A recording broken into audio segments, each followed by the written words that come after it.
2017, Mr. Inti, then as Acting Commissioner General of GRA, requested PPA for approval to engage SMEL through single source procurement under Section 40A and B of the Public Procurement Act for enhanced classification, valuation, and risk management in the context of the payment of duties and levies on imported goods. The request stated that there were incidents of same goods given different classification and duties, which were giving rise to challenges and undue delays at the ports of clearance, and that SMEL would address these challenges faced by GRA to allow for full, smoother, and better services in the customs processes and procedures. The request touted SMEL as having particular interest in providing effective and measurable solutions for the enhancement of government revenue, and that SMEL also enjoyed financial and technological backing from its investors, one of which was Cotecna SA, described as a multinational company well versed in the business of inspection, testing, certification, and the provision of tailor-made information technology solutions. The request further stated that though Cotecna SA had given SMEL the right of ownership, Cotecna SA would provide, implement, and maintain a comprehensive information technology platform that includes its proprietary systems for classification and valuation known as ValueQuest and Executive Reporting System ERS, and that these solutions would ensure full integration with the systems in the customs chain at the time to further enhance the purpose of the exchange of information between the systems. The request was both irregular and perplexing. It was simply unfathomable that a company which commenced business on 14 February 2017 would have attained the experience and track record that was advertised in the request by Mr. Inti, dated 16 June 2017, for the nature of the proposed assignment. SMEL did not possess the experience and know-how to engage in revenue assurance services on behalf of the Republic. That much was clear. And this obvious incredulity, which must have been prevailing on the mind of Mr. Inti, triggered an internal conflict in his own request, as Mr. Inti then promptly referred to the financial and technological backing of the supposed investors of SMEL. And from then on, the 16 June 2017 letter no longer sounded as a request to sole source SMEL, but a pseudo request to sole source Cotecna SA, a supposed investor of SMEL. The copious reference by Mr. Inti to Cotecna SA and its notable technological acclaim was merely a ruse to divert attention from the glaring incapacity of SMEL in an attempt to directly influence the procurement process to obtain an unfair advantage for SMEL, notwithstanding its lack of experience and technological capability. Indeed, GRA failed to submit any evidence of a partnership or investment agreement between SMEL and Cotecna SA. The request merely attached the profiles of the two entities and a letter of intent from Cotecna SA. Further, nothing in Section 40 of the Public Procurement Act, which governs single source procurement, operated in favor of the attempt to sole source SMEL to engage in revenue assurance on behalf of the Republic. Therefore, it came as no surprise that by a letter dated 4 July 2017, PPA communicated its disapproval of the 16 June 2017 request by GRA. PPA was emphatic that SML had no proven experience in the business it sought to undertake. Further, PPA stated that the letter of intent by Cotecna SA did not establish any legally binding relationship between SMEL and Cotecna for the provision of the service, and that the company seeking to be considered for a contract must demonstrate an appreciable capacity and strength of its own, and possibly subcontract a portion to a qualified subcontractor or agent, which was absent in the case. Second application by GRA to PPA. Then followed a second and stranger and more perplexing request by Mr. Inti, still as Acting Commissioner General of GRA, to PPA by a letter dated 1 August 2017, by which GRA applied for approval to sole source SMEL, and this time with Ghana Link. Cotecna was still in the picture somewhere. The request recited that SMEL had acquired a software for the classification, valuation, and risk management, that is CVRM platform, from Cotecna SA, and that SMEL had agreed to enter into a partnership with Ghana Link a renowned local inspection and verification service provider, to provide the necessary support services for the implementation of the platform for GRA. The request further stated that in the partnership agreement, SMEL will provide a CVRM platform, while Ghana Link will provide external verification services using an appropriate platform, and that Ghana Link would also provide monitoring and supervision of customs valuation to ensure that the appropriate values were applied. The tone and tenor of the content of his own application should have portended pause and reflection on the part of Mr. Nti. In effect, he was stating that SMEL did not possess the requisite experience and track record, and no appreciable capacity and strength of his own. Yet, he was actively urging SMEL on PPA for approval merely 6 weeks after the PPA disapproval on the same ground. This was not reasonable persistence. It was a deliberate attempt to manipulate the procurement process, introduce a redundant private actor, and distort the facts and create a backdoor entry for SMEL into Ghana's revenue assurance architecture. This time, PPA did not even bother to respond, as the circumstances surrounding SMEL's lack of capacity and track record had not changed from the time of the rejection of the first application. Even more troubling was the fact that these CVRMs were being carried out by customs officers through the National Single Window Platform. Excuse me.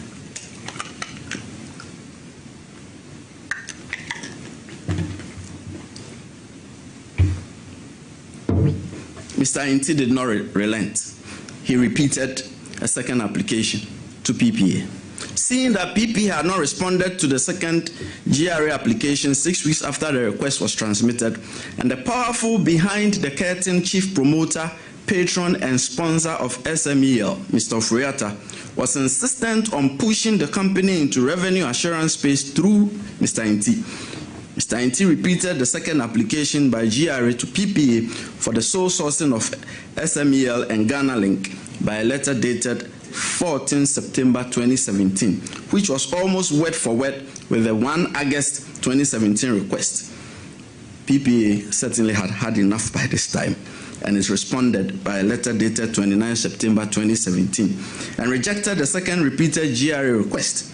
PPA forcefully stated that SMEL has still not shown any proven capacity in terms of experience and provision of similar assignments intended to be undertaken under the proposed joint venture agreement with Ghana Link. PPA also noted that the relationship between SMEL and Ghana Link did not provide the needed joint capacity to undertake the assignment, since SMEL would not be responsible for the bulk of the assignment by GRA's requirements. PPA signed off by stating that the reapplication by GRA did not address SMEL's lack of capacity in respect of the assignments. PPA did right in our estimation on all accounts on this matter up to this point. And with this, SMEL was blocked from the revenue assurance drive of GRA, or so it seemed. Now, SML. Following these setbacks, a simple but clever second plan was implemented to ensure that the company will certainly be awarded public procurement contracts for revenue assurance, come what may. On 22 November 2017, Strategic Mobilization Enhancement Limited, that was escaping me, SMEL, changed its name to Strategic Mobilization Ghana Limited, SML. Only the name changed. Everything else remained the same, including personnel and lack of expertise and capability. By a letter dated 30 November 2017, Mr. Eduse, the timber merchant, informed GRA of the name change while reserving the binding and full effect of all prior transactions. 7 months after the name change, GRA and MOF commenced the unlawful award to SML of a string of specialized revenue assurance public procurement contracts running into late 2023 in respect of transaction audits and external price verification, downstream petroleum, upstream petroleum, and the mineral sector.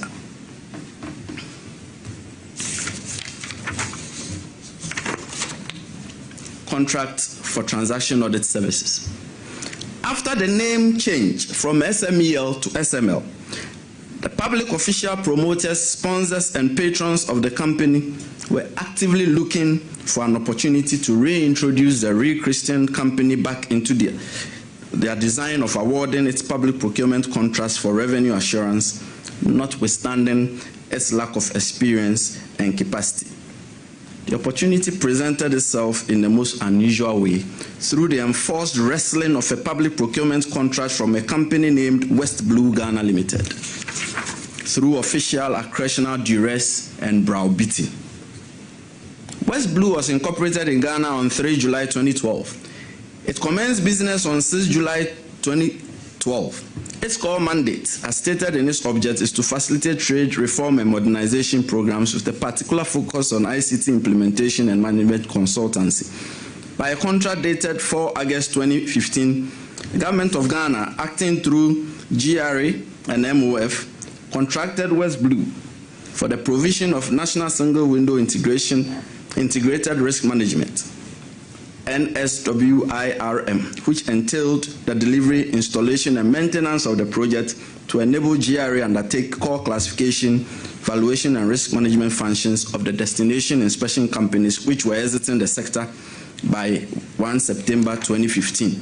Through this contract, West Blue became central to Ghana's trade facilitation and customs automation reforms until the contract's termination at the end of 2018, after which it became involved in legal disputes over outstanding payments and retained equipment. Members of the media, unbeknownst to West Blue, the public official promoters, sponsors, and patrons of SML were eyeing its contract and devising means to dislodge it from the revenue assurance space and hand it over to SML. And by a letter dated 21 September 2017, authored by a company named Ports and Customs World Ghana Limited and addressed to the Minister of Finance, the public official promoters, sponsors, and patrons of SML saw an opening, and they promptly took it. By the 21 September 2017 letter, Ports and Customs World Ghana Limited informed MOF that it was to purchase and take over shares in West Blue, and that it was committed to renegotiating the terms of the West Blue contract dated 4 August 2015 with a more competitive price and improved technology. Citing value for money audit by Crown Agents Ghana Limited on the West Blue contract, which recommended the option of renegotiation of the contract to give GOG better value for money, MOF responded to Ports and Customs World Ghana Limited with deadly effect.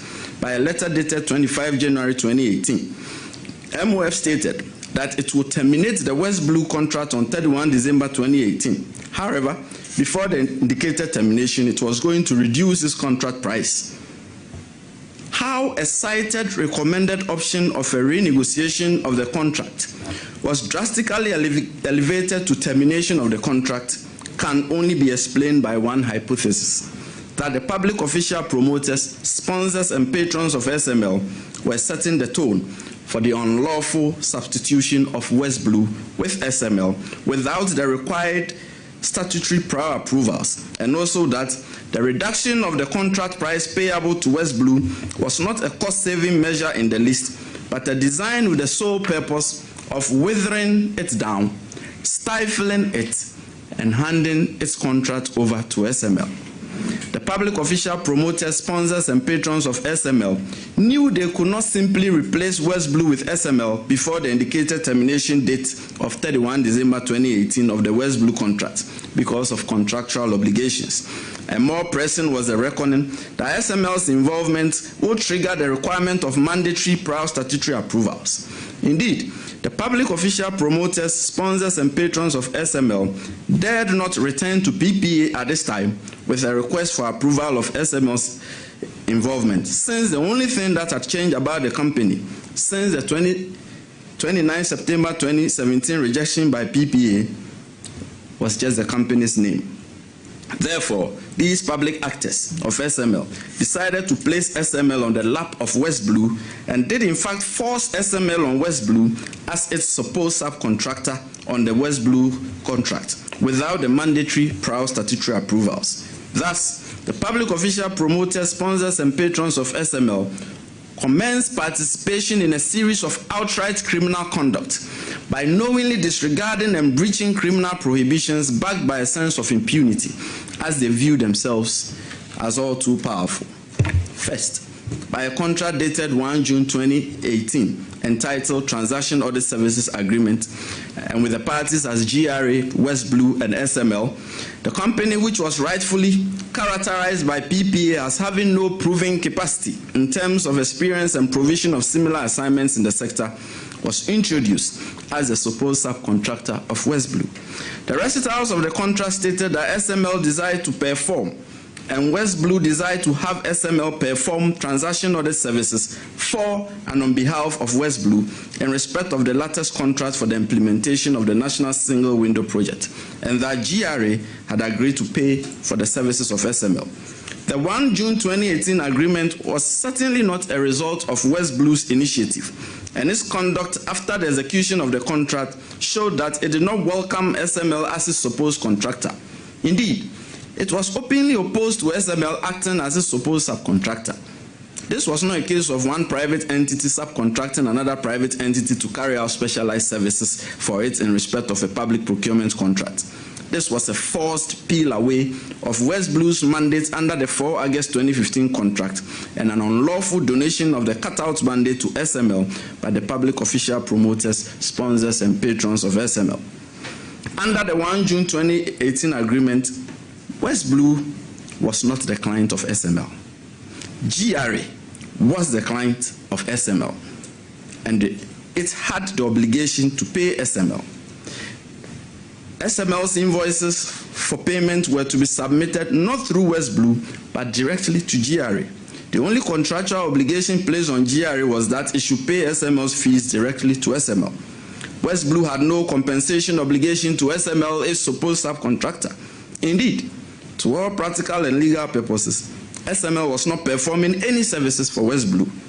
SML's purported services were directly for GRA and not indirectly through West Blue. The specific contractual involvement of GRA in this at once clever and not so clever arrangement rendered it a sole source public procurement contract which required prior PPA approval. However, PPA's prior approval was neither sought for nor obtained for this contract. This unlawfulness was perpetrated with the full knowledge and involvement of the Minister of Finance. The duration of the 1 June 2018 agreement was tied with the termination date of West Blue's mother contract. The contract required SML to provide transaction audit services of CCVRs generated and issued at the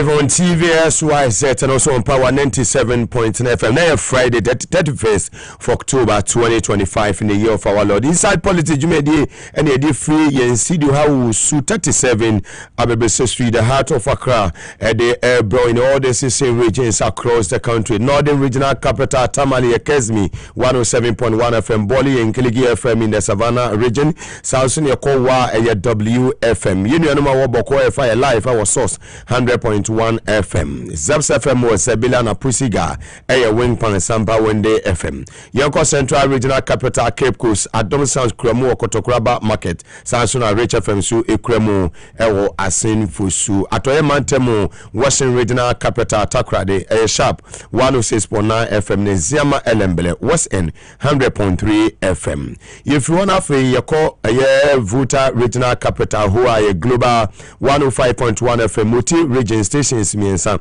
you are 89.7 FM, Okete Cratch, Honorable Helen Adjuanto, so Reverend, or no MP, or Cratch West, so and a new Dr. Samoa, or Motivi, who then KFM Wapasa, Honorable Tibles, a better Peswaso, Sansun, a Boom FM, Honorable Kofi Adam, Sports Minister, and a better Peswaso, a horse who Boom FM, Cremo, Ewo, Jessica.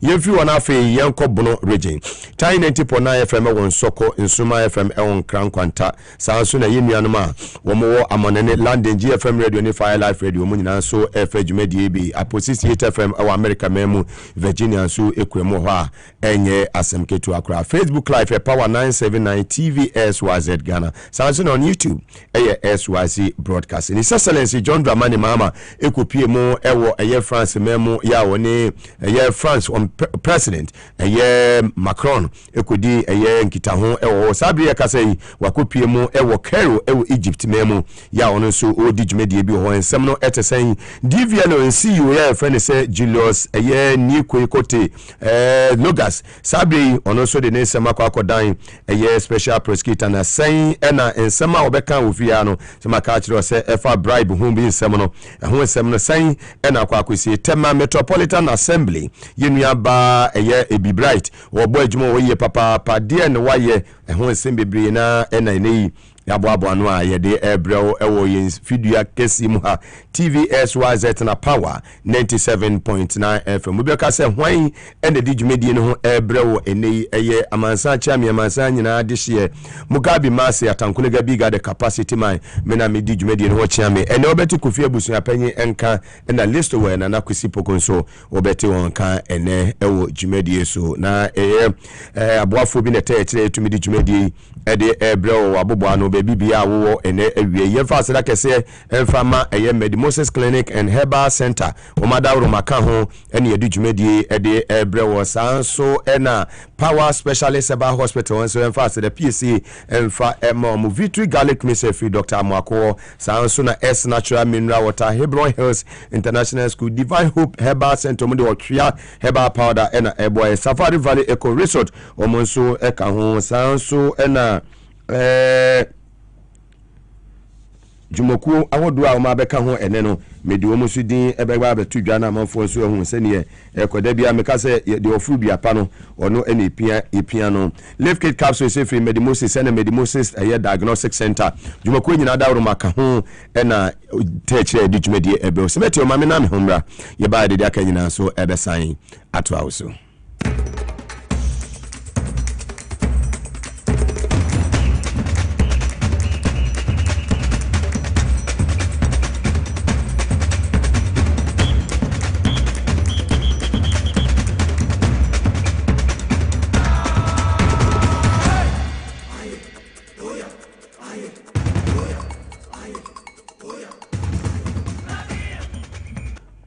Well, enura eyeda meka se yenuanim Chinese for more memoha omo anti asemde sanse China more Santasi in Ashanti regional capital Kumasi enura eja tu ma adwene be anhye bi anyeden enyebi arehuye papa de bia meka se yentutu ye ne meye be bia DJ di agoro ye hweni ye metwene meja peace no yenye very careful meka se no ne de bae but ya yenye very careful yenye ahwiye yenye vigilant be bia nam bia de wuye bia sometimes enema tumisi na o reflect ya bo se enka yesama wakwanya bi ma enkasa de nka wonye den nka wonye nenso embre no na ayeden na atwem yemfa tumi ehunu nipa mi soja ni mi police ni mi hwan wunni me ne efra me Mugabe yemfa tumi ehunu nipa ne mu mi edi tumi esum nipa wunni me ne ye IGP me ye ne efra me dampare dabi ende ahoma no eni wa beti bim ahoma no eni mo wa beti bim tidi wo ye bia wasa wo ye very careful wo di finya san ye den ato ho me ade bia me ye 5 years ago eni o ka se menya menye yes ade bia obeka se menye no 5 years ago enne wo ka kire me se menya menye I won't do it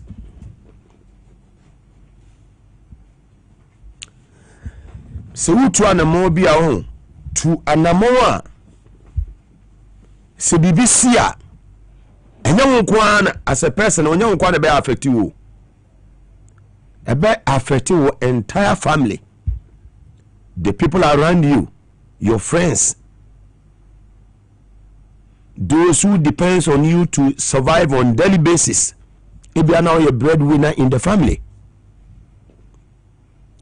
kofua umutu awudi omachi se ene wini wa omo beye den emma beye den eyire beye den busunya beye den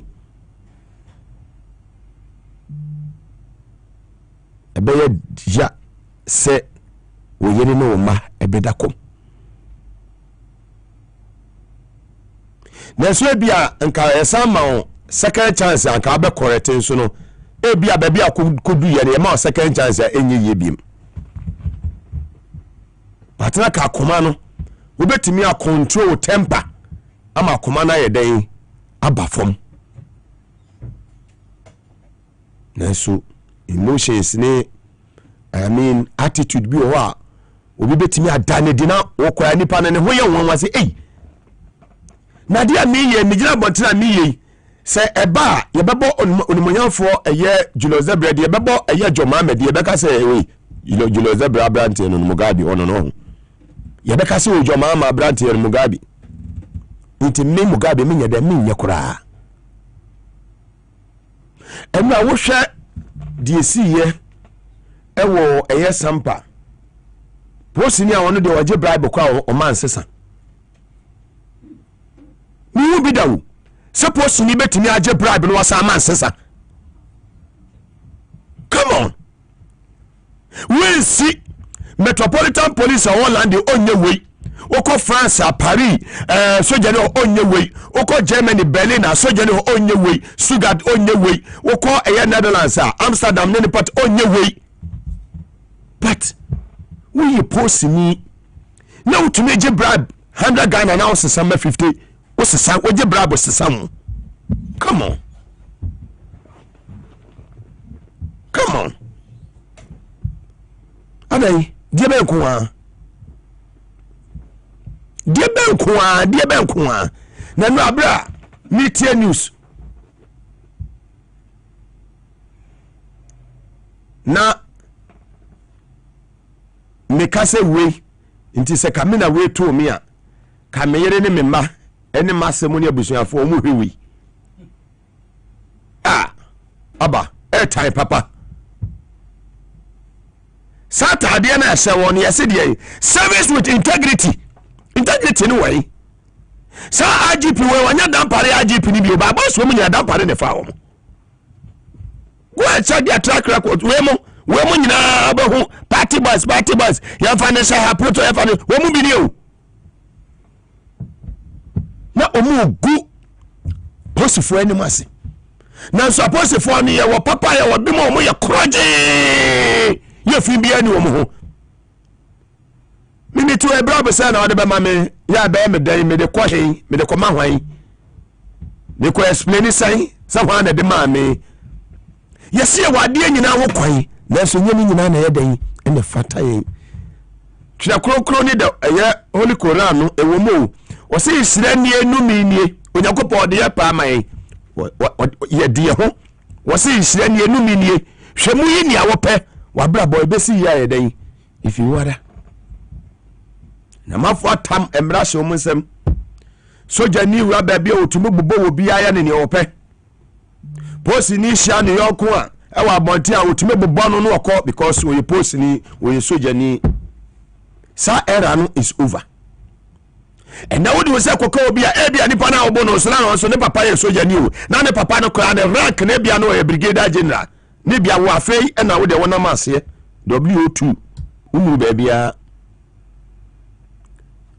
muye nya hweyi subaya ye dan we di no awa abonten no ani fie mu ye nya hweyi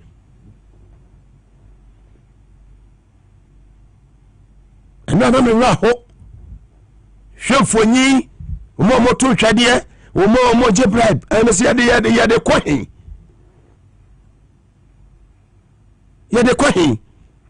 mo presa to make kakra bi be hye obi nsa o pese wode to me ne soa adan emre ye ni nkaso wo soja ni a ebedu bebe no atade no ba wura to wo post ni a obekọ retirement atade no ba yadai wo ba wura to yes mumi ene suba pedi na mmofra na wo mu wa akire ba no mu sua bi pepa benfi ye ho ene ye wo journalist fo bebre ho a wo tra Ghana wo tra TV so kasa obi antie wo mo ye wo sajwefo bebre ho a wo ma ye adwuma na chese bra no mo bre obi antie wo mo na so wu akoma mo pa na wo sumie na wo ye adwuma ni yi a wonama wo gira finise shekwa autofuo no ni aka kire wo say man no pake na ka wa ha no aye den watuafo ne ka aye den wo say amfile tank na man me sa me hu bebre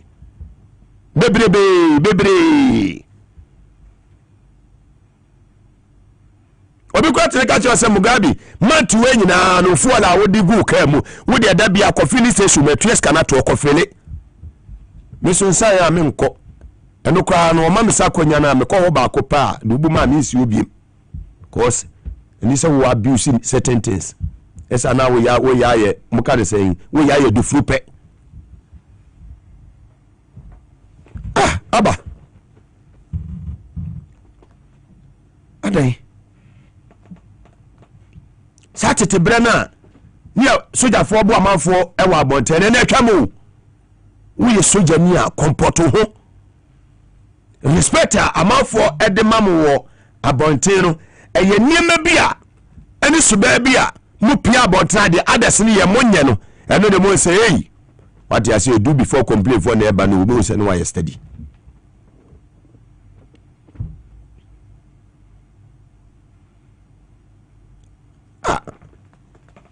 sampa posi ni wo go posi fu eni Maase papa I'm highly disappointed wo go posi fu eni Maase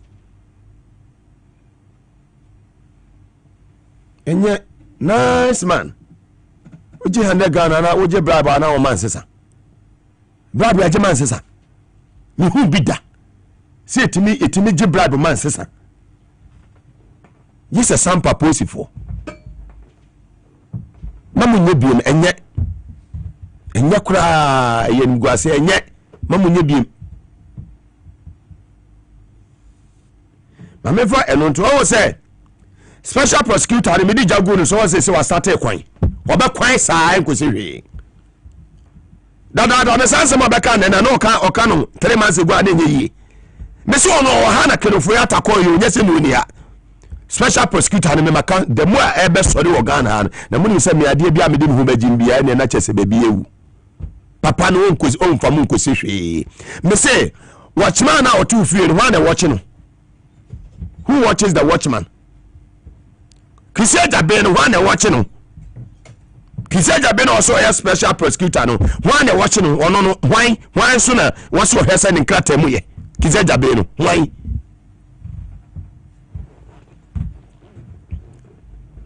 maybe I'm going to so maybe a jano without fear or favor. Koto maybe I'm my young baby a direction echo.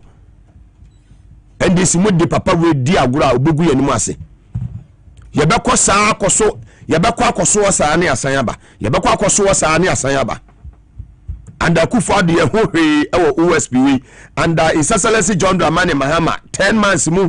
Sesi ano se October no ena na end me boa sesi ano 10 months na gu yi hu hwe enda kisi ajaben ko he budget ya allocate mano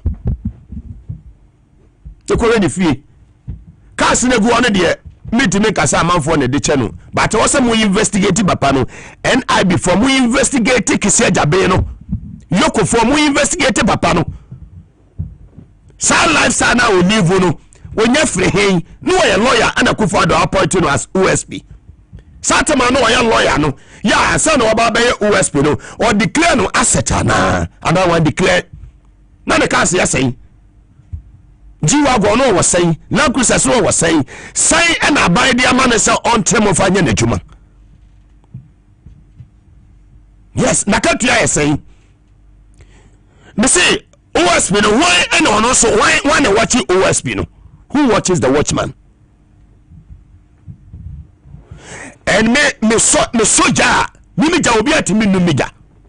Yes, it is a fact. Mimija me soldier ni say krey na engine sleep bomber obwa. You can't do anything. Yes, you can't do anything. Ma buja na sa ko mo say baby a wasa me land ho without fear or favor. And if it must be done, it must be done well. And see, charity begins at home. Yes. Bahani the position ma obi ani ajana sa. Obo say bia nipa no kwa position kwa no ne do man na wu. Obi atume kaje se me ene metimi aka sa asem no. Be say hwan and was on so investigating kisi ajaben. Obi a why ready to fight corruption, obi live with lifestyle we. Yes. No sin fear.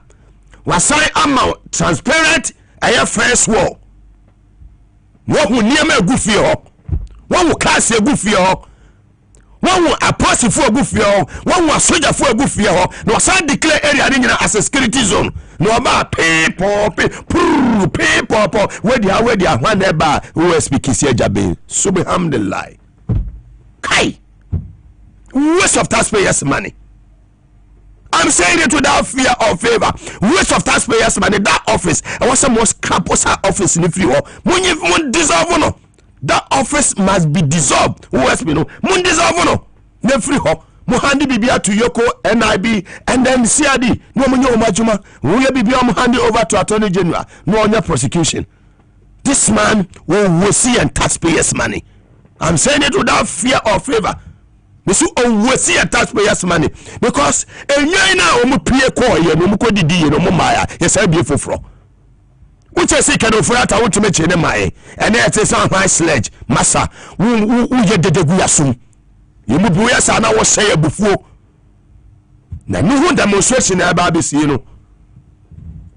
Yes, Apostle Abraham Lincoln and hu demonstration na baba no na Ghana bear red on that day. Ghana by day, I buy a cocoa on that day. Hona Bubo will say, Amaganesia. Yes. And if you brought a statue, you may be a Metropolitan Assembly. Ono ne Mayor Elho. Fantastic woman. A true leader. Me say aban asase men koso aban asase men koso aban asase men ko and so demolition exercise amami start no time any right you say nyina ye dey support ye de ema no tema eya bia enye ba bia na o se okosi dasi enye ba bia na o se wudi kioso ye de ekosi ho tema bia Dr. Kwame Nkrumah oje fa wodi ma Ghana on the 6th of March 1957 you know was share tema nei tema ni enim no way back 1970 1980 ho eba ene ade nyina na community ya beka ho na we ya beka ho no enya ni hu ne ene tema asesa sa demolition exercise a ekosuri ye boye nua ba na baso we bebre tumi nya we. Yes, bebre tumi nya ya hadi ekoso wotema.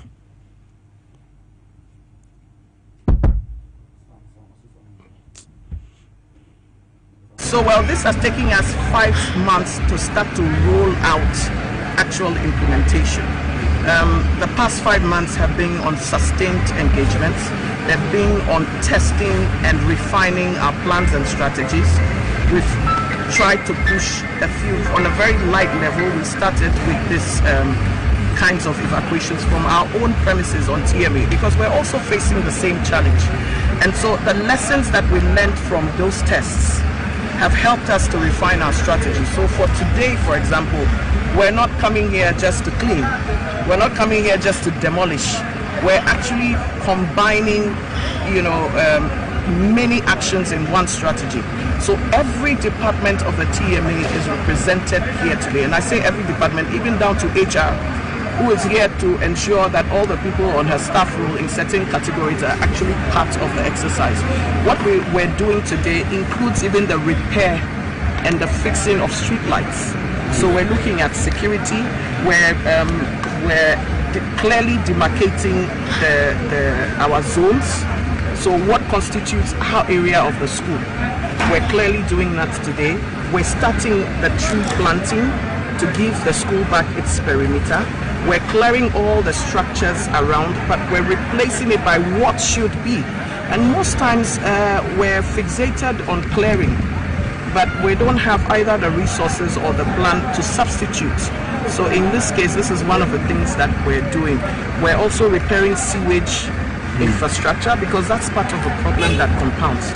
We're removing garbage and we're clearing the debris from our demolitions, because sometimes even leftover debris from demolitions create a foundation to tell people that this place is in disorder, so we can also add our disorder. So there are many things that we're putting in place, but however, we're also rolling out a program to put security at all of these schools. One of the reasons why this has happened is because the state, or let me say the TMA, has not assigned guards to school. So from Monday, there will be 2 trained metro guards on duty during the day and 2 watchmen during the night. The thing is that we have to keep on with this. We have to sustain it by constant surveillance. But you see, if we relent on the education as well, it will become a problem. Beyond today and tomorrow, if anybody returns to these premises, it means that they are actually directly being confrontational. It is a direct affront, because you can't say that now nobody knows that these zones are security zones. It is across board for all schools and hospitals in the metropolis. However, we're starting from here. So beyond today, nobody has an excuse to be here. When we get to other locations, we will make an assessment of whether our communication has been. Well, fantastic, Mayor. Oh boy, Juma Papa, whatever, and in Patemo live on TVSYZ and also on Power 97.9 FM. The hottest and the biggest conversation in Ghana is our politics near the free and city high at the bro. DVN CEO AMI Gilos New Kwe Kote. Na nei one a special prosecutor on so enya a year or tonesa efreno. Nina a sema obeka ewo efidua allegedly na just say OSP no ti ha papa jana sheno ankasa Lucas kan ha say oba office no ade say mpanifu bi try so mo be bribe no e wo contract bi ho na eja enei office of the special prosecutor we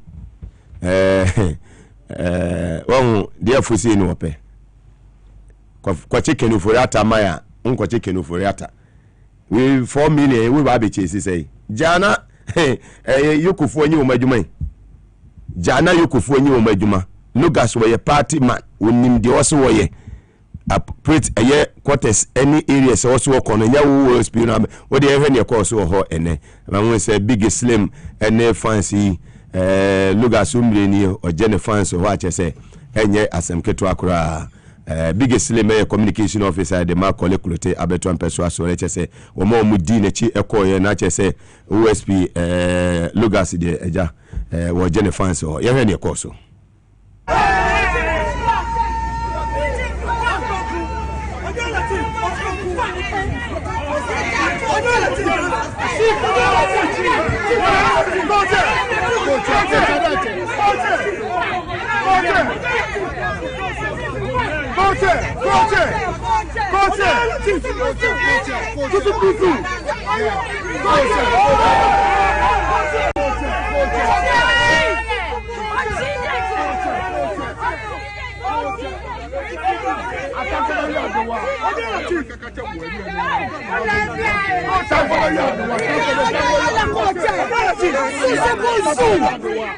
Just about the fact that you are out. Just about the fact that you are out. He said no. Just few comments. Just a Don't worry.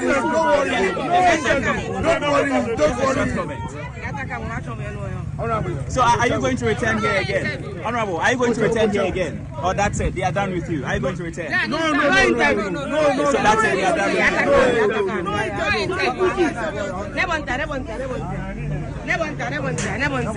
No interview.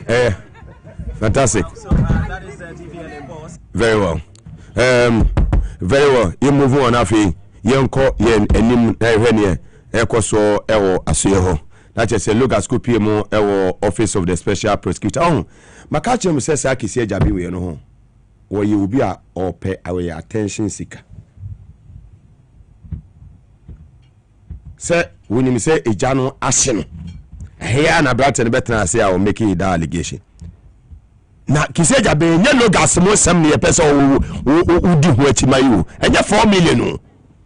4 million de waso ono no nkofo a wo terminate mo contract no on peso be body but mo de 4 million Ghana cedis chesi no ka so we hia because ade na obeye no month bia be ma oman na nya 8 million o meje 4 million na oman ne moka e ho asem ne yaka yi o kizi ajabe inti se logas no be PM office na che se be ti so USP no oye adwuma wunye 2 wunye adwuma bia de we nyina yenim wunye hwe wonya hwe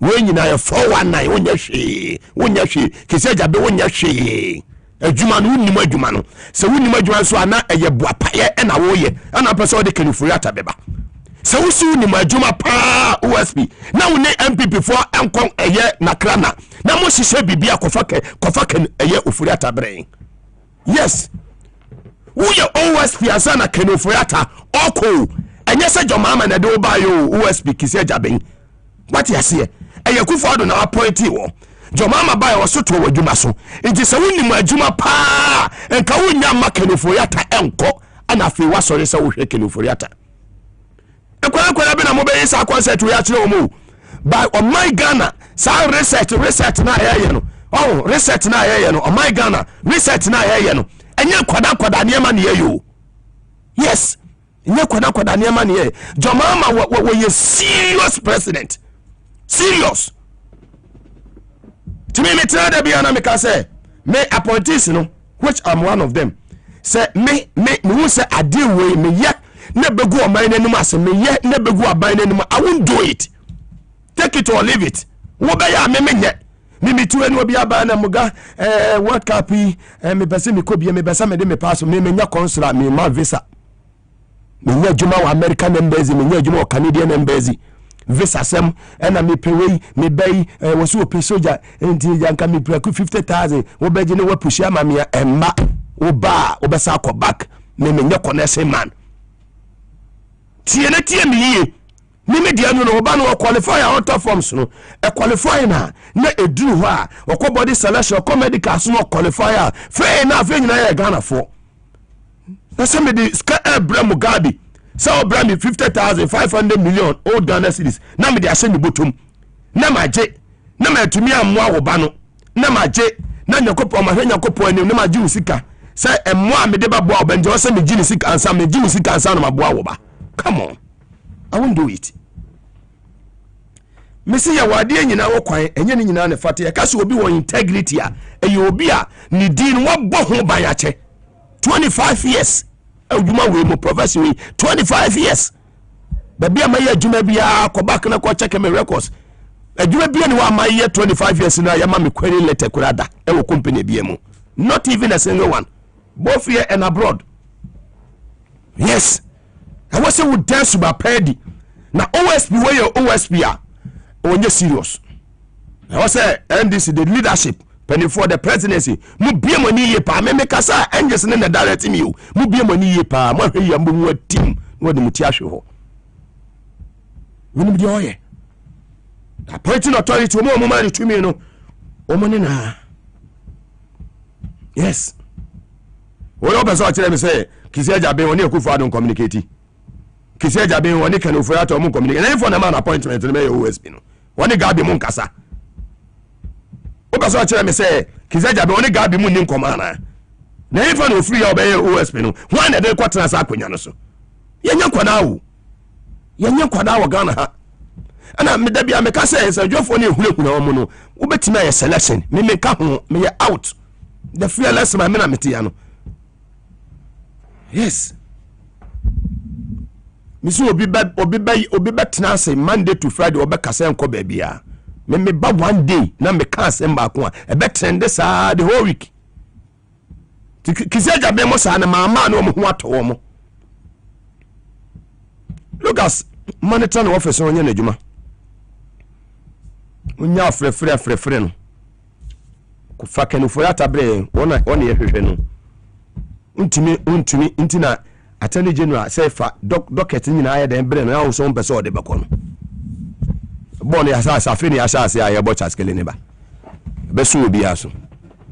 O ya point ya make mistake ne hwe. Na meto manim we sa me de ho be chewa. Be fire mo tiate.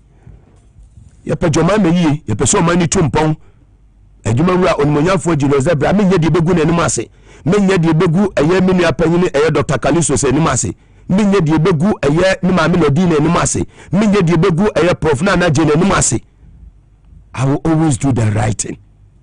Power to the people. His Excellency John Dramani Mahama akopiemu ewo eye Cairo na akopiemu ewo eye Egypt. Ayin krokese eye Cairo mo no. Ni nyina eye $1 billion eye Grand eye Egyptian Museum. Chese BC da kura wo baby ya chese wo mo ma landmark a celebration of Egypt a year 50,000 years a year civilization and a symbol of global cultural cooperation. His Excellency John Dramani Mahama Ekon wo de wonu ankasa ninia a year Ibrahim wo se wi nse no isi wo kama jata no enu ni si ho no na chese wakwa kopiemu ewo a year Egypt. Ya hwɛ ne kɔ so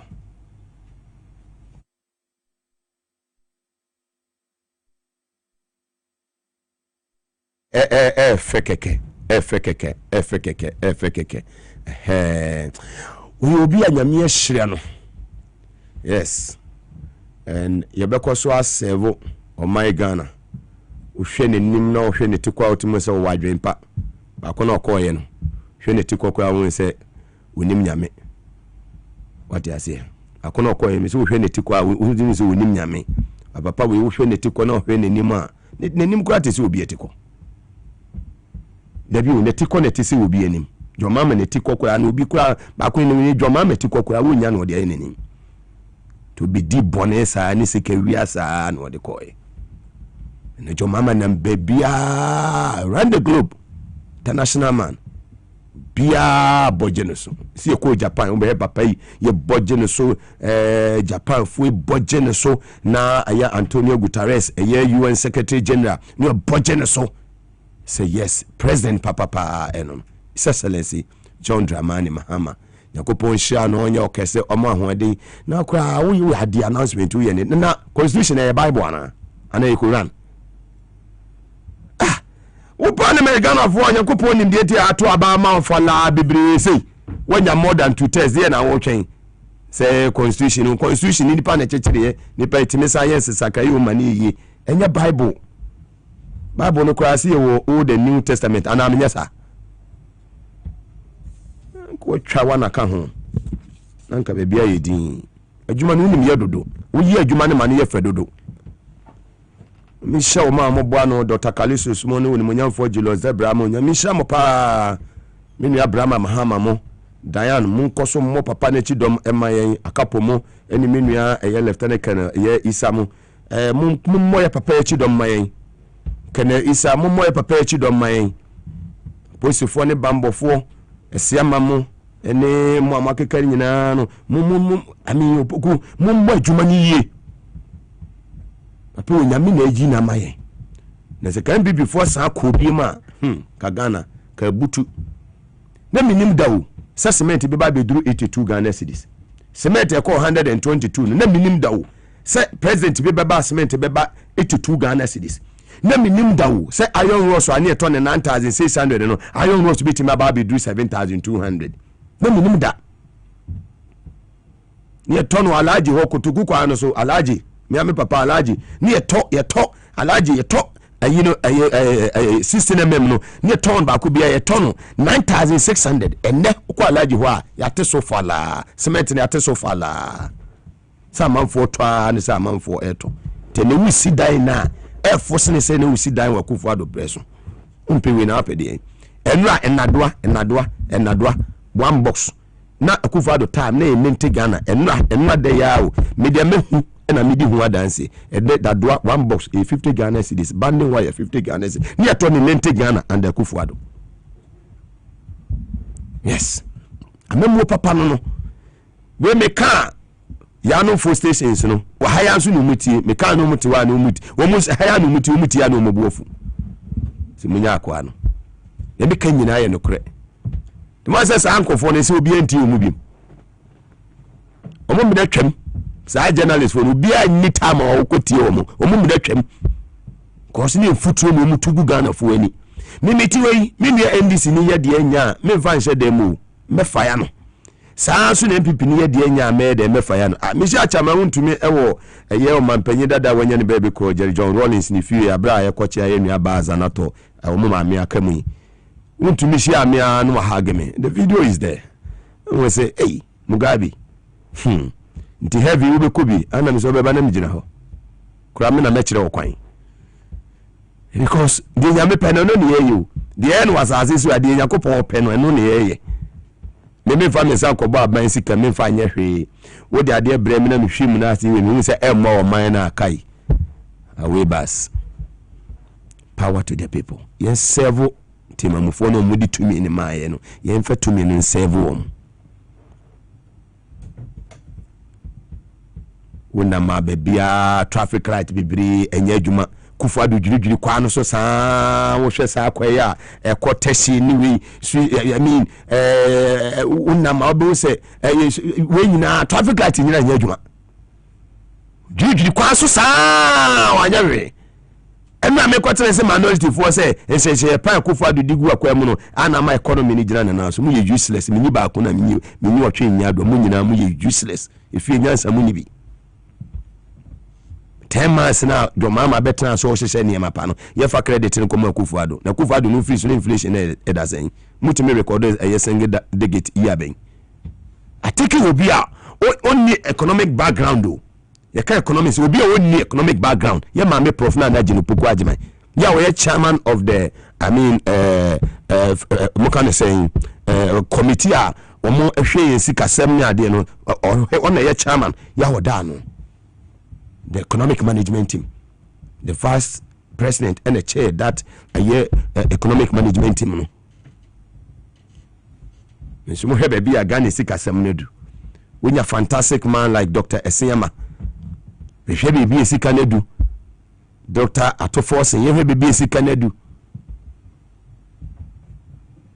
E jama sa tiakesi fu ye nyanse bie nim empty. Hwi ni omutirim kasasa kekekekekeke na ma mi wait public accounts committee no din samfo bisa questions no bisa no so no na Rose minister current Rose minister bisa ni bi we say on expect say Rose minister honorable Kwame Boja be bisa na question today useless woman you are sitting on that same place as a chair and I will be bisa question no was one who dey tia bisa look I say who dey tia bisa na question na wo bofu wo do trouble them for three bo ayemu what they say ayemu amwano mo wi wana wanu aso no emoburu mu ene wowom yes useless the evidence is there clear the evidence is there ya Kwame Aboja ebisa the question was say on expect say honorable Kwame Aboja governance ebisa na say question no ene mo friend say abena asare say hwan udi kwa asanye dey very arrogant and the Ghana for tetia wusu na now we kind of yata deputy and ma boni ekoso nyina na we part of those wo mu masa ne ma boni ekoso ma mutuo na sa katida na wo ka ho kwano gudam na wo ka ho ne Friday Bojaye send a happy hour ho blue ne happy hour they say what you can tea. We happy hour, I mean, yes. And sen connect a Katiama and Anka happy hour and Kawon and Kabeo happy hour. So fantastic. Do a Jumam Hana man for stress. Yama Tom. Say yes. Said the Bama money agent. We are Juma say to our canon one age. No young who didn't know your Jumani management no mobile Juma, no more boom, basso, no matter Maase. Yes. A secretary say Dudura. A cacrebi quine instead of my o bompire no bobiamo Jumura. Saying she don't can you be a dear no amount will be a dear. Or no more opportunity. Ka microphone nipa bebre native ya committee me and better than what I'm doing by me and I don't know then atomiso. She nipa brown was in a real fan ko baby ya. Susum peja ho. Wu na nipa ne be peja o. Obi ne bebo ame no obi ne be pam atade, obi ne be dware o. Ana obi ne bebo wadaka, obi ne de obetum. Na obi ne be siesie ho. Ya brown ho ase. Ye ba ne ya fa hwe amba ene ye konso aye fa hwe nko. Wunne me ne yamfanto nche yenyina amna ba komu ne ebeko that lumba na wo oko Michael Jackson ko da sibe dwamna ko da kidi ko de wuye bia no na wahwe ne ye se kina enya wodia enne na ye wodia wo ba kina enya wodia obi ni mo kina ne ebesi ene ye Friday de Dr.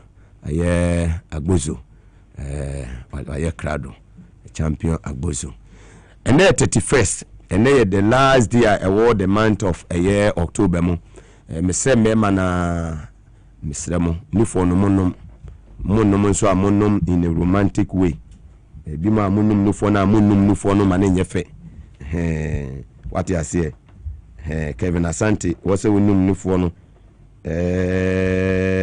na manu for no e wo so na posifo no sweet you posifo ni bi penufo posifo no bi penufo pa hey ACP TO say we call DCOP wala congratulations my brother oni so penufo is oni so ne ho ofe operations ne ho ofe papa posi mo hu se posifo mo gina mo na so ne ho ofe pa ACP TO say ya promote no o bwejuma papa bra no wo so aton kan ha no ja say wasamba wo origin mo bwejuma tio e say we DCOP we ACP bi mu ne se winnim na ko sha na ko kan ACP a won fa nchew we say October yi and then the last day the month of October mu month we breast cancer awareness month tembema no mia mikuru mo hene tepa ma hene na dis antwe ampem wasemo numa num romantic we musunufo no enye no nyam da bi to bas ne num nufo no manufo no nkasa mema die ntwanufo da sunufo no num nufo no unum nufo na what I say prince any eye Emmanuel Kisimu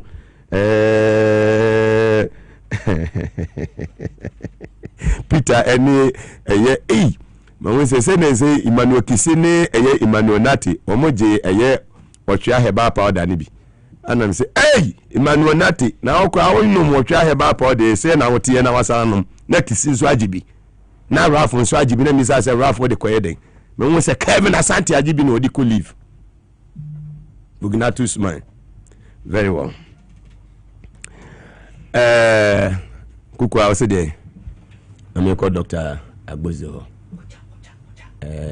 one say Abranti we o ware last year ware what they say Desmond o night no mum power no nka ho we there ni sato so no ka che say boss ni sato bi so me say fantastic ye no boko you see ono na yire wo ye nche afekwa na ebe ko eye outdooring see ebe ko Christian meboa ti ono see ni nufu no ne ba ne no ne ba ne no ahomache ne ba no ma no so an ene wonum na wonum bi October yitwam a be na bia me no yire nufu ye du October anu ma no sremo posifo na mo penufu no ene sojafo na mo penufu munya nufu no na munum nufu no na munyai ye mamo 100 Ghana na mama moje 100 Ghana na mama 50 Ghana munum nufu awonye sa October is aposi ne wo sampai wanu nufu awonye sa capacity awozo mu akwaba bibi aboko de Mugabe Maase yakobwa ye brata Agbozo ma ti de me hwe mu maso ko e ba foma If we move, one be Papa. Yes, no man has an expiring date. Now, yeah, Maubi Biara Aju. Agbozo Heba Clinic, I had a betanasi, and they be a catch them, says a Bema Nguya, Nani Bema Engu. Baby, I wish me be a figure and paying Fuina, so copying Corral, why we will be a salute. Now, Agbozo Heba Clinic, no, to say the Mugabe air cannon. Yeah, the account say, who did not now, Utiasie, in Tinasa, and a dear Moody be a bat. Oh, no, for now, Woody. Sa ena etie ye num no fo no keke enya de aka no enka na mum no unum no fo no na odi fem na ye koyenim nti Agbozo de yes no man has an expiring date. The sexual weakness expert ena maba betra se no nti se me do have mu say dia na me pese unya awirichiri mu na course na eba na ya na mu bisa se doctor me di 70 me di 80 me be ma no ewu me pa cho sa de ne yensi ye mpese ye beti bium ye mpese ye beti se we bi se we di 70 80 years until me be ma ewu. No, it is not allowed.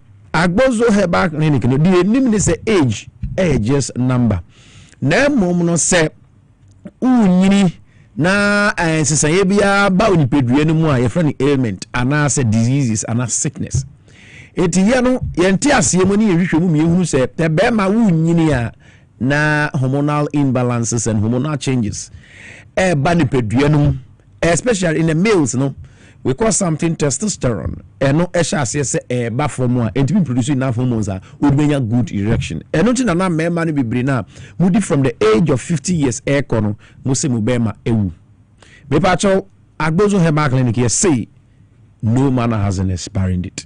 Yade a yetubu sano baako ena maboso e de a kire wono se o erectile dysfunction se be ma sabiu uhu entime sorry bia enfie na konanim wo ye diabetic wo ye hypertensive enu nti wo be ma sem no enkoyie me pa cho bra na me Agbozo Herbal Clinic na Dr. Agbozo me take care of that me de ne se wo beto anomo no aba me nchen ana se wo be fa wo phone na wa frame keke se doctor me di mfie se me be ma no entumi sorry me pa cho bullet no ye de be ma wo di she etuo no ma to be me biara se bi o me masem enye no me pa cho ehu treatment ehu aduru no ba Agbozo Herbal Clinic ye be treat you ho ma ho ato enti se o erectile dysfunction na erectile dysfunction na ye de man panifo ene emrante nyina krampo etumi nya bi ye nu ane die ni niama ba ko mienu bi obi wo ho ma wa masturbation se etumi ku mu be mantem. It is a obia o sa weak erections no obi ane de no sorry na mum na ho de ewu mu no sua e ma ontumi nye penetration na ontumi ni oba ni impema gudi no a me pa cha odi bani be kira Agbozo Herbal Clinic bra na ma wadu nanom na ho nye de ho nto ba bia wo hwe me afiri bia wo Ghana ha no me pa cha numbers adwuma papa it is a fra ba bia wo bia no ye service no nsabeka me pa cha ma me nika embo number edi kan no wo hwe TV screen no so ana se utie me e wa radio no so a obo se ya pack numbers ne kama na edi kan no ye nkra ha number Accra yo kwashiman ye ben kwashiman Chiefs Palace no pe ene ye wo ya na landmarks no ehu hiame me se Accra ye wo kwashiman we are just sent kwashiman Chiefs Palace into se baby afi bia no na faka usu be si kwashiman traffic light we see hono mo no be sa kwashiman Chiefs Palace na very simple na ya direct na mo no open hwehwe mu ana se o pese we enquiries a for us our number we so 0241 75 0282. Any Accra number is 0241 75 0282. Ena Kumasi yawa Dichiam so Old Insurance Junction Main 5 Old Insurance Junction. Yawa in between Menchia any airport runabout in Fifi pair. Anyhow, 0553 417752 0553 417752. Emi Kumasi no tema community 25 Savannah Junction and I any Deaf Track Estate in the deep mu pay. Eho 0557 40 26 96. It's a say erectile dysfunction. Now tie me dibre biara wo e free position bia ukra wo Ghana hanum me pa cho frame na enimi ni nkomo sanso na numbers ya media to dwe 0241 no eno obetumi a WhatsApp me so na waka wo problem ebia na odi brebi nti o privacy nti untumi nye call bibia wo ne pacho just give me a message be reply kama it's erectile dysfunction how me pacho the sexual weakness aspect no about try no say edin fie sen obema na to from how many years ni 3 days to 1 week no oye penyin na se oba na yema treatment in kwanche na be ma na sorry it we say no to erectile dysfunction, we say no to premature ejaculation, we say no to say obeka se wenyini enunti umema asama basa dabi bra Agbozo Herbal Clinic numbers na media to dwa no se o won kran any important mu a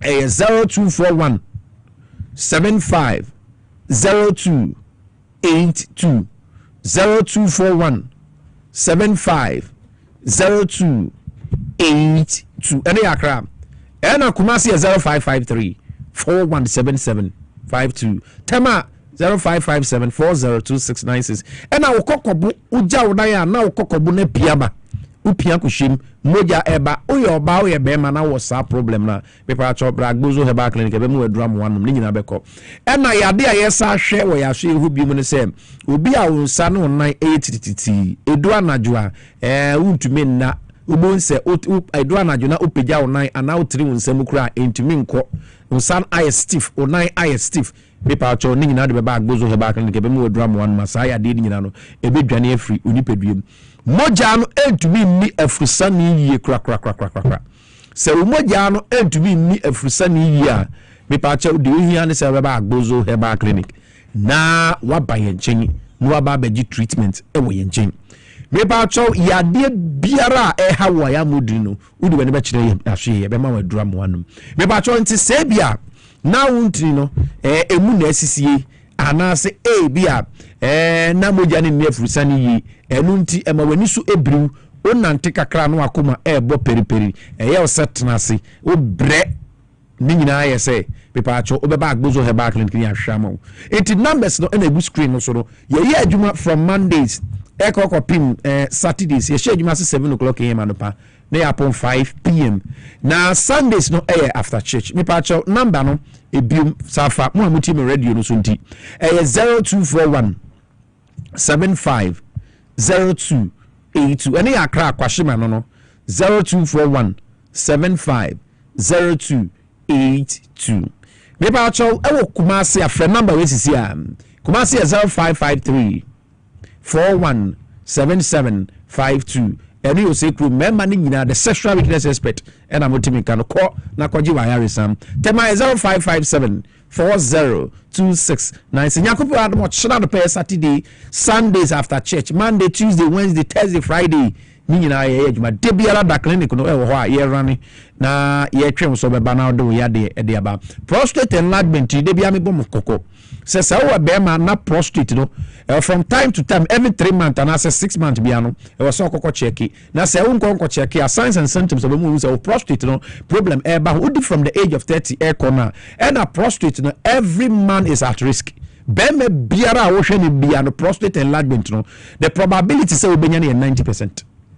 Beme biara wonam wiase a oba awo no the probability and as at which rate obenya prostate enlargement no 90%, almost 99% because beme bia no o prostate ni bi na so say be enlarge no and obenya enlargement no 90 almost 99%.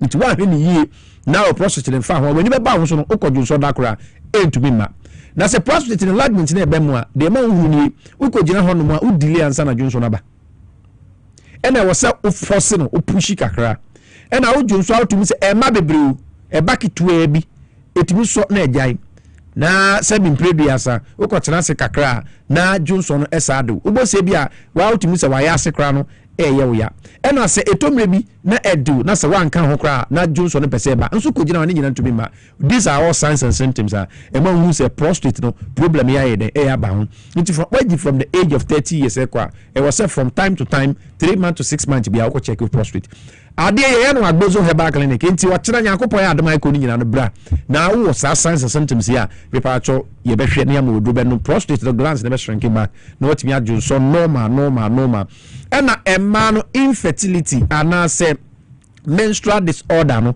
eno ha mayi papa se oba do menses so na obi ade wa calendar na okan a na eno no ko gina ketua e ba sai ha adwen ena infections ahodo gonorrhea o ya rebi say gonorrhea syphilis chlamydia ena ha UTI STI infections ahodo ni nyina no pepa cho de hia ne se ode be ba Agbozo Herbal Clinic ye be ma treatment enti wo ye oba sa problem we e ba so a etumi ma pampan e ba so oti ase ena be ma bi ewura wa himfie na sebi enka wo hono mu a o ma bi enti bla ye clinic hono mu ye tu ye nsafro so ba ye test ni hu say infections A infections B na ya be dry de ba be ma enti be ba cho Nyankopon ya adom ochena ye tu ye nsafro say efri me nyina ko de bia sori a fu ani kira Agbozo Herbal Clinic na ba be ja yaresa be ba cho se won sa no na arthritis rheumatism na how ni nyina no de be kire Agbozo Herbal Clinic e bia wabubu agu fam kra nante eye odin untumi nante sajo unayajo de bia de be Agbozo Herbal Clinic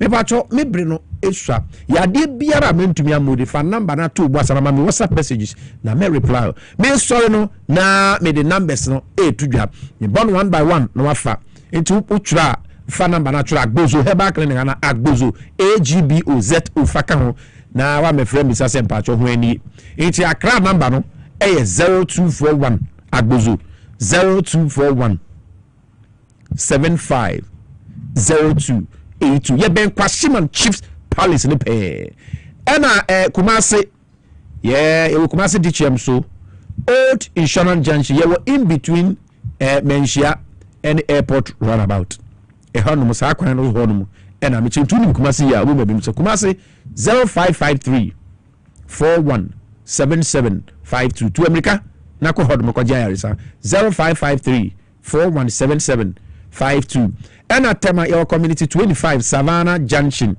ufuka ufi dowenya side na ba so bisi Savannah Junction ufi tema ashama enfa na wo so bisi Savannah Junction you one mo a efutukwan bi all right ufa so kakra bi just 100 meters ubehu Agbozo Herbal Clinic ho no mo a entu wo tema 0557 40 26 96 enti ema ya de biara uti eta pao weni su bru nante kakra no aye mre eno no be ma wo sa problem ni bia no blood circulation system a obe ma entumi nyina so da eti de hia ne se obe fra Agbozo Herbal Clinic ana obe tu anamon e de abaye nchen number se 0241 750282 ena Kumasi 0553 417752 ena tema 0557 40 2696 nyami shirawo sewe yaso na team na hwem same time next week ubese ho mebi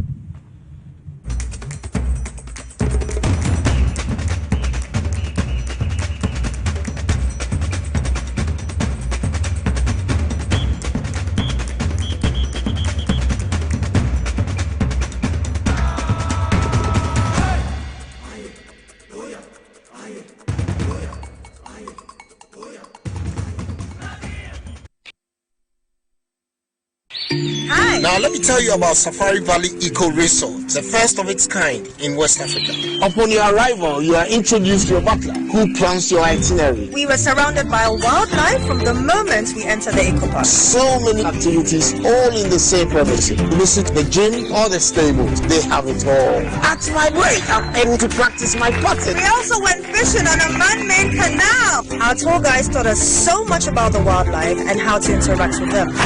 They used only electric vehicles here. This creates a serene environment. I'm told it's over 1,000 acres. My cabin here sits on 2 acres with a large terrace space overlooking my private swimming pool. Now this is royalty. They have their own farms, thousands of fruit trees. I can also have my lunch here at the waterfall. Quite a beautiful place you have here. Visit Safari Valley Eco Resort in Ghana, bringing you closer to nature. Hi, I'm pleased to introduce to you Cancer Mixture, a herbal mixture for arthritic pain. Arthritis,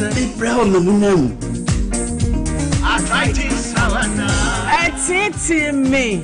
Cancer Mixture,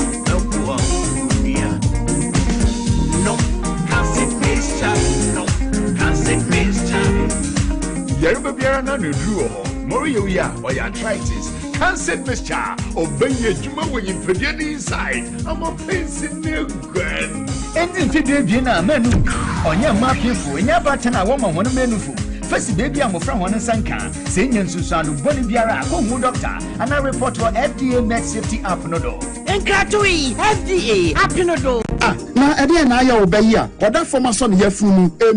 Oh, Miss Entry, also, Yaria Titi, be Ben Fipi, now so, Niamun Yonoda, Semicho, no, who draw Mata, no shea, a young one. Meaning, say, what are also time for Haxa capsules, any Haxa mixture, Yanum Kutia or Sanubia Mano Anum, and can what on da also Drodi, and one Haxa capsules, any Haxa mixture. And come Lynch, also a kura, a toy funo, any and sunumu, etima we funo ekikawa, what the more any, also it to me, Emma, we cheko, a bra wedi di every. So how a also there, compare Haxa capsules, any Haxa mixture, Manum bum, now abato. Predutua toa, ko Okanshi Drug Lane, Kumasi Dani Hebal, Takradi AA Mensa, Anafre 020-3822-855. Appeal for about Tanya Wama on more friend for any more flower when you feed them, you know, and come. Haxa capsules and in a mixture. Also, time for FDA Aji Edredi and Kratui Atom. The serene environment fits into the goal of the school, which is simply to provide excellent educational foundation for your world's development before they commence primary education. At first glance, clearly you will see why the school is called Hebron Hills International School, as the building stands tall overlooking town. With a Montessori style, we have experienced and dedicated staff and trained teachers. Our small sizes classrooms are meant to enhance teacher-focused approach where children get one-on-one attention from the teacher. Hello there. We are open at 7:30 a.m. and school closes at 2:30 p.m. After school care is from 4 p.m. to 6 p.m. while early drop-off can be arranged at 6 a.m. Hebron Hills International School is located at Midye off the Nsawam Road. Locate us with GP postcode GW0688 Ga West and GPS code 06884870. You can contact the school and make further inquiries on 050-876-2375 or call the office directly on 0302-918768. Email us at hebronhills.school@gmail.com. Hebron Hills International School. Excel and shine.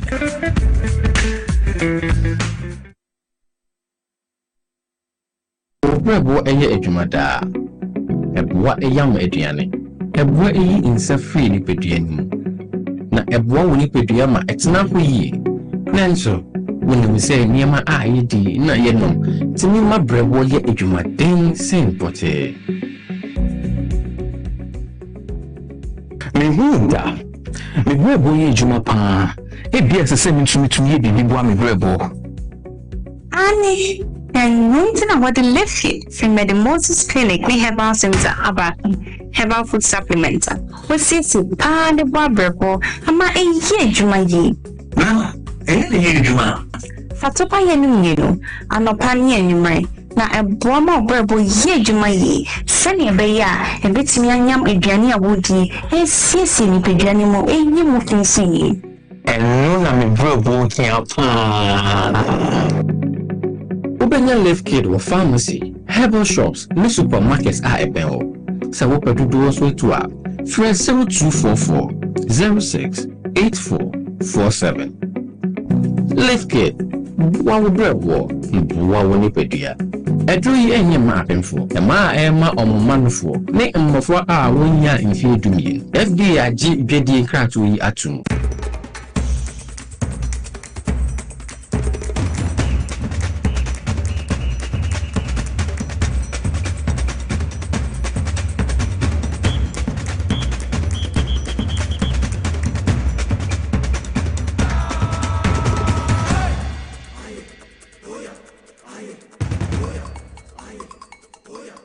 Throughout these sessions, we've confronted one of the defining challenges of our time, and that is how to defend truth and sustain trust in an era where disinformation, manipulation, and technological disruption threaten the very foundation of our democracies itself. This gathering has reaffirmed the profound truth that information integrity is not merely a media concern. It is a matter of national security, economic stability, and democratic survival. We've heard powerful voices reminding us that access to reliable, verified information is a fundamental human right and a prerequisite for peace, justice, and sustainable development. This conference has talked not only about has not been only about talk. Tangible outcomes have emerged, including the endorsement of the Paris Declaration on Multilateral Action for Information Integrity and Independent Media, reaffirming our collective commitment to free, independent, and pluralistic information ecosystems. It has also endorsed renewed political and financial commitments to replenish the International Fund for Public Interest Media, targeting €130 million between 2026 and 2028 to support independent journalism worldwide. The establishment of a consultative committee to enhance coordination among states, civil society, and the Forum for Information and Democracy, and also, above all, a shared understanding that the defense of truth must now be a sustained and collective endeavor, transcending national and institutional boundaries. I'm pleased to announce that Ghana has formally decided to assume full membership of the Partnership for Information and Democracy. This decision has been officially communicated through the appropriate diplomatic channels, affirming Ghana's unwavering commitment to the principles of transparency, accountability, and open governance. Our landmark decision sends a clear message to the international community that Ghana remains steadfast in advancing the frontiers of freedom, upholding the rule of law, and serving as a nation that promotes democracy and good governance. In addition, I'm proud to declare that Ghana will become the first African country to make a financial contribution to the International Fund for Public Interest Media. This gesture reflects our conviction that independent journalism and reliable information are indispensable public goods. The time has come for all of us to translate our shared ideals into tangible action, to demonstrate genuine commitment to supporting public interest media and safeguarding the integrity of information. Together, we must work to win the global war against misinformation and disinformation. We leave this conference reminded that disinformation is not an abstract issue. It is shaping elections, it distorts public health response, it fuels conflicts, and undermines the fight against climate change. A decade after the Paris Accord, falsehood continues to erode public confidence in science and policy. If we're to build a sustainable planet, we must also make an informed public. Likewise, the dawn of artificial intelligence has transformed the information landscape. While AI offers immense opportunities for innovation, it also amplifies the risk of misinformation and economic disruption. Deep fakes, synthetic media, and algorithmic manipulation are reshaping what our societies perceive to be the truth. Our collective task must therefore be to harness AI responsibly, to promote transparency, and to ensure that technological progress strengthens rather than undermines public trust. As we close, let us be clear. Independent journalism is not a luxury, it is a public good. When journalists can hold their governments accountable, societies flourish. When truth is defended, peace is preserved. And when citizens can access reliable information, democracy endures. So the message from this conference is unmistakable, that the world must invest in truth as deliberately as it invests in infrastructure, in energy or defense. The cost of inaction will be far greater than the cost of those commitments. And so finally, let us leave Paris with a renewed determination to support journalists and institutions that stand for integrity and accountability, to demand transparency and ethical responsibility from digital and AI platforms, and strengthen international cooperation to protect information as a shared global asset. In the words of the late Nelson Mandela, a critical, independent, and investigative press is the lifeblood of any democracy.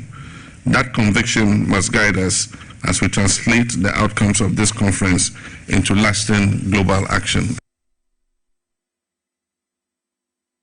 Furthermore, we must protect the independence of the central bank. The Bank of Ghana must remain a steward of stability. We must uphold the legal tender status of the cedi. Today, too many goods and services are still quoted in foreign currencies. But if you earn in cedis, you must be able to transact in cedis. Let me acknowledge the role of the Ministry of Finance under Dr. Cassiel Ato-Forson and the Bank of Ghana under the Governor, Dr. Johnson Esiama, and all the generals. Acknowledge all of you.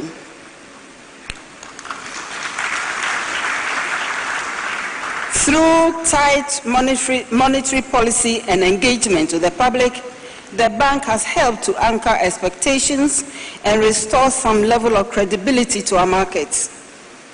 We must commend their regulation of virtual asset service providers and promotion of fintech innovations and rollout of this ECD, which I'll touch on shortly. I encourage the Bank of Ghana to work more closely with businesses, banks, and innovators to make it easier to transact in cedi at home, online, and across borders. Ladies and gentlemen, restoring confidence in the cedi is also a national responsibility. We must teach each other through civic education, schools, public media campaigns, that the strength of a currency is both what it buys and what it represents. The cedi is as strong as the institutions and people who protect it. Furthermore, the Ministry of Finance must uphold fiscal responsibility. Parliament must exercise thoughtful oversight. The private sector must ground its operations in discipline. Academia should generate data and insights. The media must educate. And all this should be happen while we, the citizens, spend, save, speak with prudence. Ladies and gentlemen, finance is evolving rapidly. And that is why the Bank of Ghana is developing and testing the ECD, a digital form of our currency. Once fully scaled, the ECD will modernize our payment systems and ensure that even in a cashless future, the cedi retains its importance. That said, as we embrace financial innovation, we must equally adopt digital inclusion. The benefits of digital finance must reach all of us, especially those who are often excluded. In closing, distinguished ladies and gentlemen, as we mark 60 years of the cedi, let us honor the vision of Dr. Kwame Nkrumah, the foundational work of the early governors of the Bank of Ghana, and the quiet dedication of reformers, technocrats, and everyday Ghanaians who have kept the wheels of this economy turning over the years. As we use it in our day-to-day activities, as we buy, sell, borrow, save, and even fulfill our debts, we must remember that the cedi has also been a symbol of national identity, resilience, and aspiration over the past 60 years, and we hope for more as we go forward. May our cedi endure. On this note, distinguished ladies and gentlemen, I'm happy to declare the Ghana cedi at 60 celebration officially launched. Welcome back from the commercial break, live on TV SYZ and also on Power 97.9 FM and all our affiliate stations across the country. And fast, like I say, and from my and above for a church, Eddie Jumedi, Eddie Ebro, Lift Kit Capsules, if we made Moses Clinic and Eba Center, or more Asuye, Unyebina on my Eboa, Emma digestion, to me take place here, Papa, some boy hand say a metabolism, the sign a support to a liver function. Pibinum, pharmacy shop, Eba should be a big rebiano, we also open Lift Kit Capsules. shops here free Medimosis Clinic and Herbal Center Omasue. Obetimi afre Dr. Medimosis on 0244 068447 0244 068447 ofra obenya eye liquid capsules ni bi up to akotona so wanya so eye mfaso bebre. Yevans like say ma S natural mineral water ensuo no eni nationwide say no wura Mecom shop BMA obenya bi ato eno na Ghana fo nyina agi atom say ye wedding na we engagement otopono dia fradofo bi aye na abafi nsuo say we de serve ahoho no eno ani X natural mineral water say simply natural. Oba SYZ broadcasting ha e 37 na BBC Street, the heart of Accra Usua obenya dudu bi a opebia eden etu akoto be hu Mr. Robert na dudu bi a opebia no onsa betumi aka obetumi afre Mr. Clifford on 0596273546 0596273546 ofre Mr. Clifford wa dudu bi a opebia no onsa ebetumi aka Victory Garlic Mesa every Dr. Amako edu ba bia wona nte kakra no wabre wote so se anansi achemena anansi achemensa no anso obenya Victory Garlic Mesa ni bia no eboye papa ema blood circulation moja edi ni pedua ni mafrisa ne no etimi ewura wo veins ni baby bia wose moja ne kobia no etumi eko ema hoto san support immune system nti pe Victory ni benom obi wontumi ni die wonu mu ato ne miamenua eye Felix Fokuo ene wudo kontenase a ene assembly ho obo ejuma wo ye papa da be ofre mi wasu muga ese miduane kora no madam ni besi okora metumi ni na mse pe Victory ni benonom ende wa fe di adanse ese Victory na boa ni ye papa the month of October yi ene wonum Victory otimi didi ene okompam nso otimi num nufuo yi na mse wala na cha se aboso pa ene yenkonko a Victory ni eye bibi nennom obi a wo osa no didi ansa no anum Victory no obetimi afre Dr. Mwako 0201 293280 and 0242 545633 0242 545633 ofra Dr. Amwako obejoso. Divine Hope Herbal Center edruni ni wohwea herbal powder ene powder mu nyina kenkon no eno no ene powder mu nyina hene captain ankasa ene wohwea herbal powder no ene uyi baako na wode egu nsu de mu cap baako na wohwea gum ene usisia eye uyei usisi wajonkoso aposo wonum eye wohwea herbal powder no no pa enwumre wode gu cap mu nsu de na wanum ni nyina agwan ebedu enwumre na hoto abafi bema ajawaye mre ewo mpem sexual weakness wonya wohwea herbal powder bia ebesisi kama na koku nso eboa itu ase kra obi awo osanso no eboa ama eja etumi eyifi wo ma hoto obi akọ mfichire na wo ya ase bo dwedwe minu ama no wonya wohwea herbal powder ne bia eboa sanso na low libido mo matenka no ewo fom no wunye bi na obobo ebo ye papa wo call pharmacy shops awudu ni ma obenye bi herbal shops mu benye bi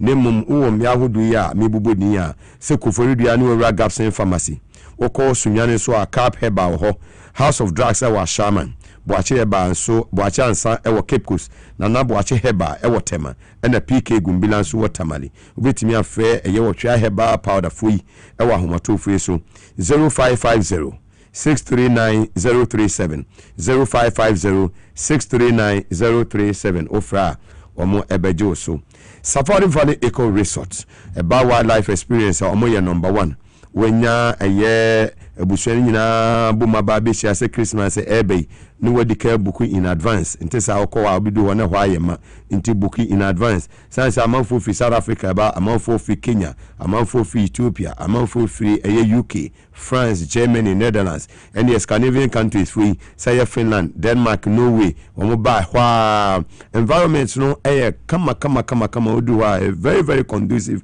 environment when ebeji ho yi wildlife experience so no obenya unya we baby just a Safari Valley Eco Resort na udu wa de fene se omo electric cars ya udu ye na no reception animu ho na afaw ye de watena ne ye de wakwa akosi woda ya no waye wie ne ye de wonam forest num na aja wo hwem wai ene wotwe adoa antelopes ne eye ne keka ho ostrich ne keka ho udu a wani baji wo ye papa wo mu nua no so no mo serve local and continental dishes sanso ena mo wachim ewo swimming pool bibia ewa so ye wa udu ha onko se wo kwa kodi 2 days no akodi 2 days o ka se okodi 2 days abedi 1 week ho tutumeka breakfast omo serve bi bia kama omo nanu omo mpano so dia oda so a wonte twen bia wo bo adwuma kama ama ho ato for 0596914394 0596914394 ofra Safari Valley Eco Resort omo ebejo so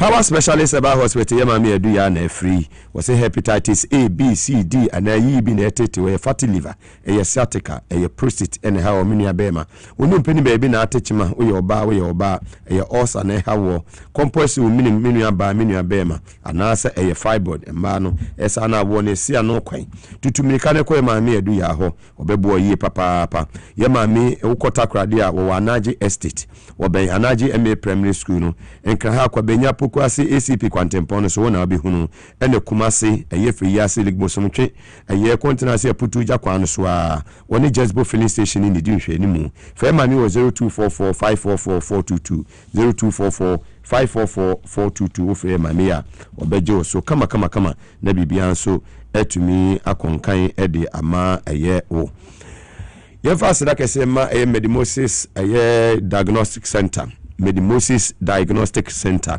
Udu asoyewa ene eba eye liver function test omoye bi ho. Sanso ene kidney function test omoye bi ho. Tutumika kwai dental x-ray ene keka hu nyina bibibia fasa bia e kwacheki moja arese niema no edeye urine eye analysis ene eye ne keka hu nyina no udu asoyewa ometimi abo ye papa.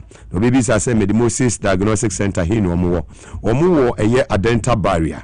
Omni police station di enhwani mu fiomo ewo 05034948885 05034948885 ana 0244 068447 0244 068447 ofra omo ebeje woso so se Nyankopon eye adoma ne eye fiade edadwoada na chese iginemu a na ensema wudo ni nyina so ye de ni nyina so den ede ebra wo fidue ma bia obenya sempa ni nyina eti no ha ene bia obenya eti school papa make am for amount ene eye Hebron Hills International School Hebron Hills International School wa media of the Nsawam Road. We do a school no esi kama chese school ne fi ye papa a cheche fon so a ewo eye school wono so wo mofa ho abotre makodare wo adechire mu ye papa ye ka experience a wo mo ewubi sanso ena mofa no mo ka brofo kwa na ate on say yes a cheche fon ne kire nkoda na di yi say wo de oba ko school na obeba ni twanda ne na ho yakwako ti no yakudi agrama ne pra ebinsi school mo ho koda na aduane omudi nyina aye purely organic na chese wotimi say school run ne ni won koda no yi papa tututumika say oba no wanya bosome miensa enan bia wo ya ban adwuma ana wo ya adwuma office bia maternity leave ya ma bosome miensa enan aso wo say okwa adwuma ya koda na tutumika na Hebron Hills International School no be yen hyehyɛ ya wo be kwa adwuma agya abofra no ho na wasan ba enwumira ba be fa obaboko asem bia nyeden eni akiri tutumika na kwa ne kire media of the Nsawam Road omo ben media Presbyterian Church no to drew media na kasa ope Hebron Hills International School dani si wo fe na uwura mu so na say yes you will school ni school a grade A school enye B a grade A school na school a be mo grade A from Ghana Education Service no na chese wetumu say omo gina omo na so ye papa learning materials ni bibia no school ready free a Britain mem e de aba so me miensa kwesi eye infinum no Montessori tete akola ne benya eye afe eko infimienu no waka brofo kwa na we yema yeden ahyew fa oba na ni kire ho na ko ba admission ma no lower and upper primary so no admission gusua ekoso tutumnikai na ko ba admission na fama oba no se de be ya ne daachi ebetumi esini imekwo nyina da ro maka ho ta akire ene edi dwumedi ede to awo aboboa no be bibia wo ene awie ene ye fiada October bosumi twato okra ewa fi mu 31st October 2025 ena ejina so yede ensem nyina yede ebrewo ene nti safei ena wato afidie no atowa na chese de ko nyina no sempa ekoso ene yede nyina ye to pitin ede man ewo Ghana ha no hu ne eden ekoso ewo oye oman mu omanpanyin se didi ka kan yem akopie mu ewo Cairo Egypt ya chese odi dwumedi kese pa eden ewo ho wia odi nani be kire oman Ghana mu watumi aba betoa eye na dwuma so ye mo contractors bi abaso omubo adwuma yi papa ewo memu ha ewo se yebo mu abaso Alhaji eye Ali Seidu ubo adwuma oni contractor wuyi eye tema mutuwe no ubo adwuma wanso ena nsanwo mofanko kwan no ehya wonsa ubo adwuma papa monkoso a engineer Mahama woni team no monkoso na momo adwuma no mumie kwan no kama na munye ni yi sene ebetumi ache ede ama eye oman Ghana na bibia nso etimi akonka enche Nicholas be John me ha na metwe se eye listo ebeba be kamensa no na etumi ahwe nsema wodo a eboboba ene awie sanso ena yenu aboaje contractor papa na machia eye Fida Rose boss ewo my Ghana mu ha mo bo adwuma mo nkoso won se akwan wodo na na kufa do dwudwu so nyina ma ye traffic light nye adwuma nyina no se nyame adom akwan ni nyina ejinejina ne na so kakra won se bibia ededa na kwam mo koso na mommoa se de be ya oman ni betumi afa ne ntoma pa ye de fra ya kwan ni de ehu be hia se BCC na bebi o si ebie mu no so no yetumi ebie mu se de be ya enema be konkan ede ama eye oman no Kofi Job osu wo eye Kumase contractor champion baako ono so ebo adwuma yie papa Mamodi e mane hawo wo ye contractor na Mamodi e mane hawo o ma mehu se o mo bo adwuma bebi amenam de medi mani akohu me ade me hu ye se mentranka da bia tisalege no me nkofo mo kansa asem no me kan asem asem me kan OSP asem a makoni fi makohu de wo ho me kan me metranka se tisalege me kan me sini se pi se Mugabe me se enye obe se wonte ase a bia ade be kona wo de ko pepepe video no so de metwa ekura me ya che se upusumi a ne na yi na de ho Ghana obi ahwe se papa we deserve se o se oti office bia o investigate amanfo se the corruption related issues no ebitumi abafom ewo mem ha na menua position microphone yi mani na fe ye hwe ne ekoso ewo my second in command bibi abako dem nyame ado Mugabe boy juma ken yo ye da nyame ase fantastic kuma yedi muga em say wo she monologue na se wo kan bibi menu na ya tena bron half da fantastic na bron half sampade no akoso ho ache o muga nye nde wo first time ho bro hafu omoje normal wo fo no moje nsesa ye mo Mugabe anu mama nsesa su e wo bro hafu su a e wo ho wo de sesu ya boss sesu ya what na waje wo nyina be se su e wo techiman so atena kakra na techiman kakra menim sampa ho nyina wo ne wa yidi munum Ghana ye chin kakra na su e wo ho nti na wa bo ho no menim se mpenifo be set up we video na aba but yesu e wo ho kama fo ye ne ma tumasi na po bi be ne bre but ana pani ne so no kwa no okase na be de o man receipt we say ana o si we da bi oba o ne se ni po no kra na de ho but normal ma locals normal nti ya dia muga wa boss wa me did say but na dey ntina say me motorbike na me kra me o me license everything is genuine na me na ma dey ntina say me travel ma police muga wo de won na moto no so ma register enye say bia makotwe afema dey ntina say me tu escama police serious o serious pa nti bibia am say wo boss no ma ya dia ebeboa Ghana police for me say IGP dey o papa to form city up na bibia to be conquer na muga yenya ne ntie say wa wonua wade na honorable ma Emmanuel Amaboa Kofi we lay legislative instrument 246 reserve before forest reserve no yes for revocation nti am say video na ready fantastic nti we be calling a video na ba me boss ya honorable Kofi Amaboa lay legislative instrument minister akomapa minister no correct 246 2 nti wetumi ale we lay papa ni meni abro na nti wo fra o betumi eyamo producers we dey say ni say me free ken wa free okay mama embrace na ye hwe meko.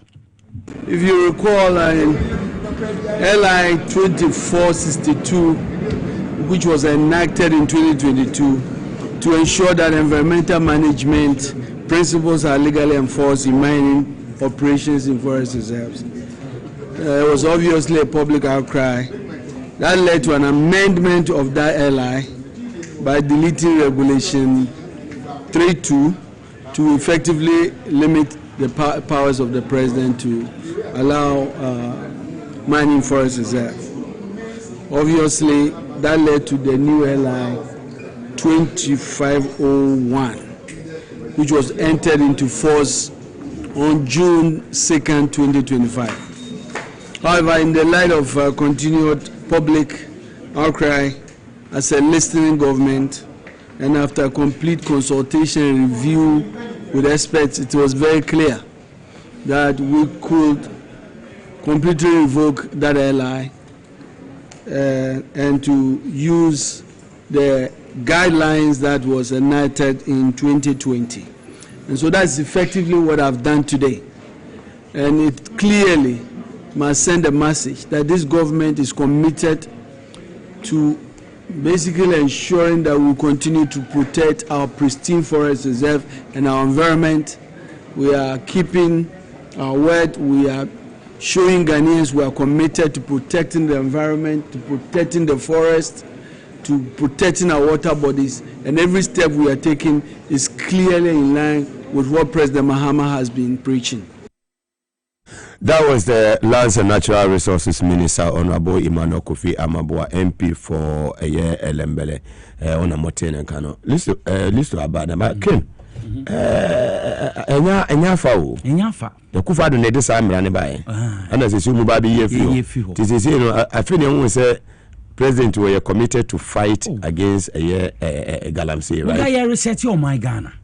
Enti yen hwema ne nsai but yen TSC I ka say omo yen hwehwe omo de metro mass buses no 500 yes about the kind of no Kali Caesar wa boy adwuma lawyer once say omo start make profit yes so far buy I think 14 million Ghana cedis in fact so omo nya GCB Ghana commercial ADB Omuyina ibi say si apo na ibi kra abo no hombody nso andana na ado hwe di bi ne na ibi ECG tina nkofo say na me betina studio had bia na me ka asem bi say ya me ene de Friday ya me nkinkom omode body say Akufo-Addo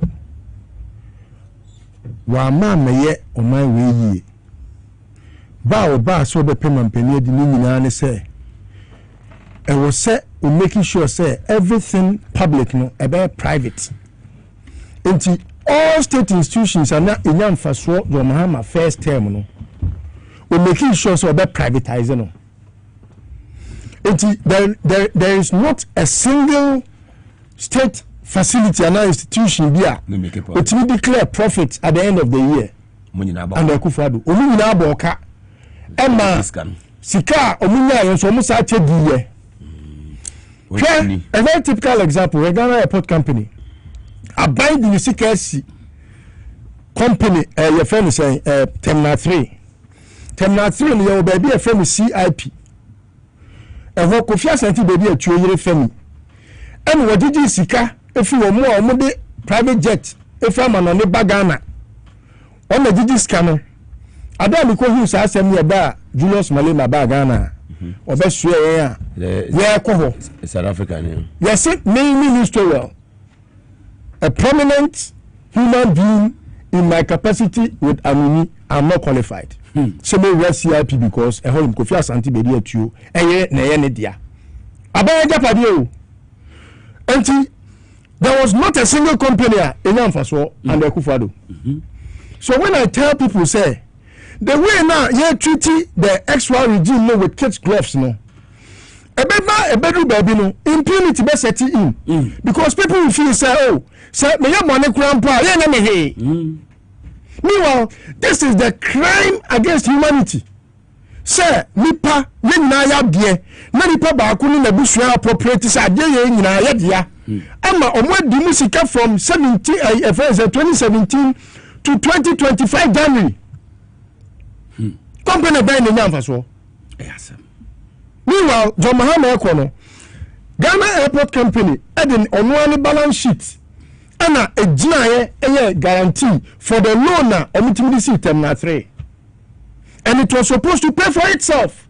So when you see Obitisa Padumo board chairman sit on TV and rattle like your boy Queen's language man, but everything he does is criminal. criminal. With every criminal intentions, they behave. So sometimes it is about comparing yesterday with today. Then we're able to identify. Yes. Then we're able to identify what the crimes are. For 8 good years, Ghana never made any profit from anywhere. When I tell you, say, out of all that they accrued, in the name of Ghana, not 10% can they account for. They can't account for 10%. Upa, it is wrong the way we are going about this oral and other stuffs.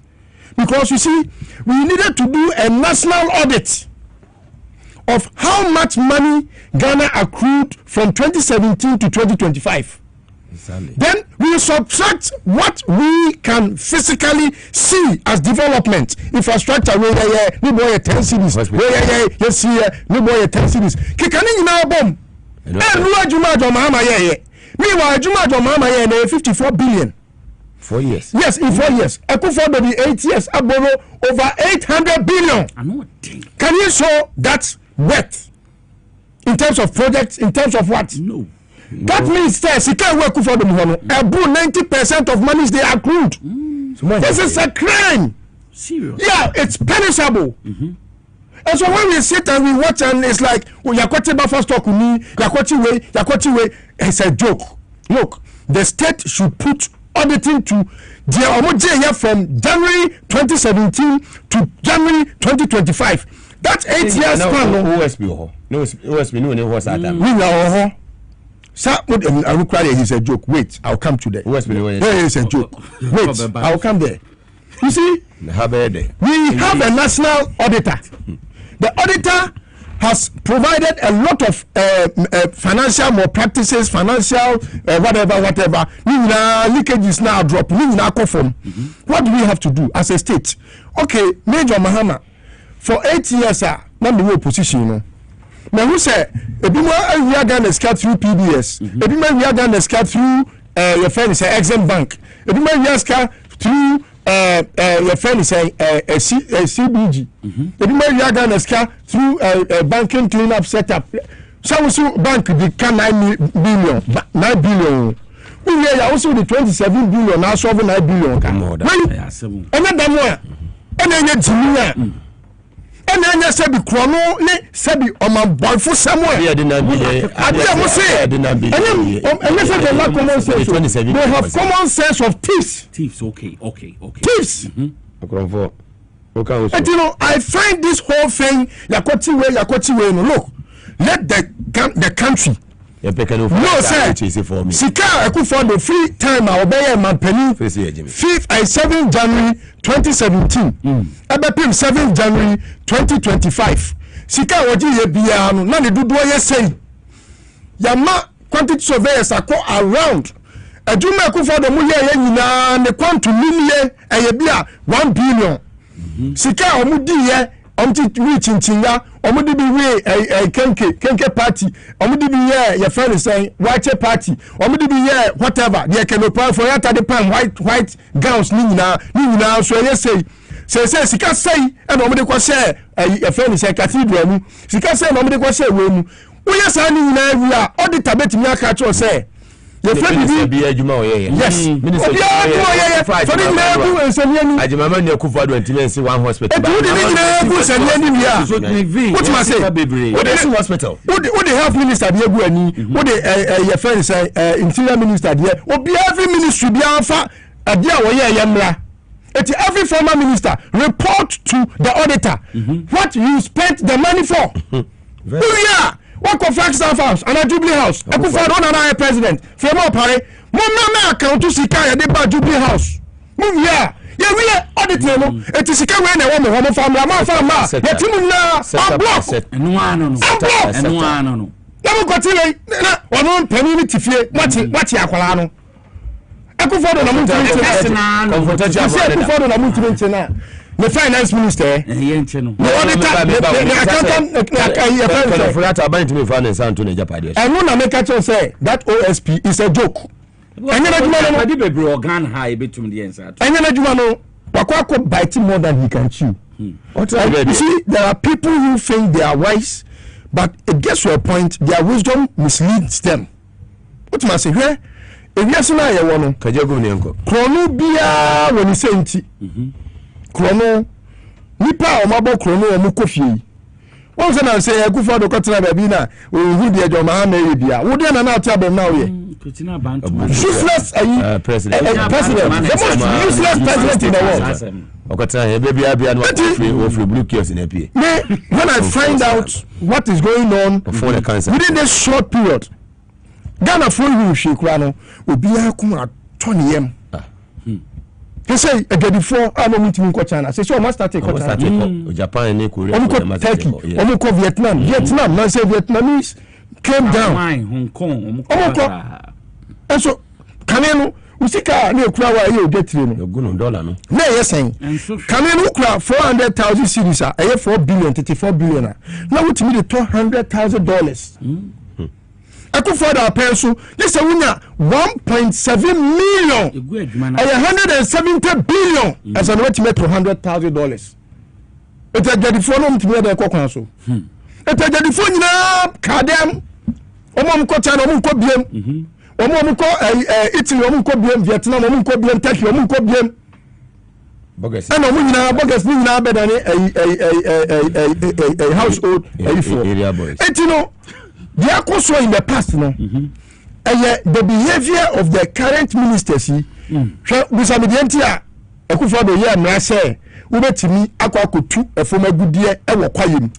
it's all because of one company called Akunta Mines. Akunta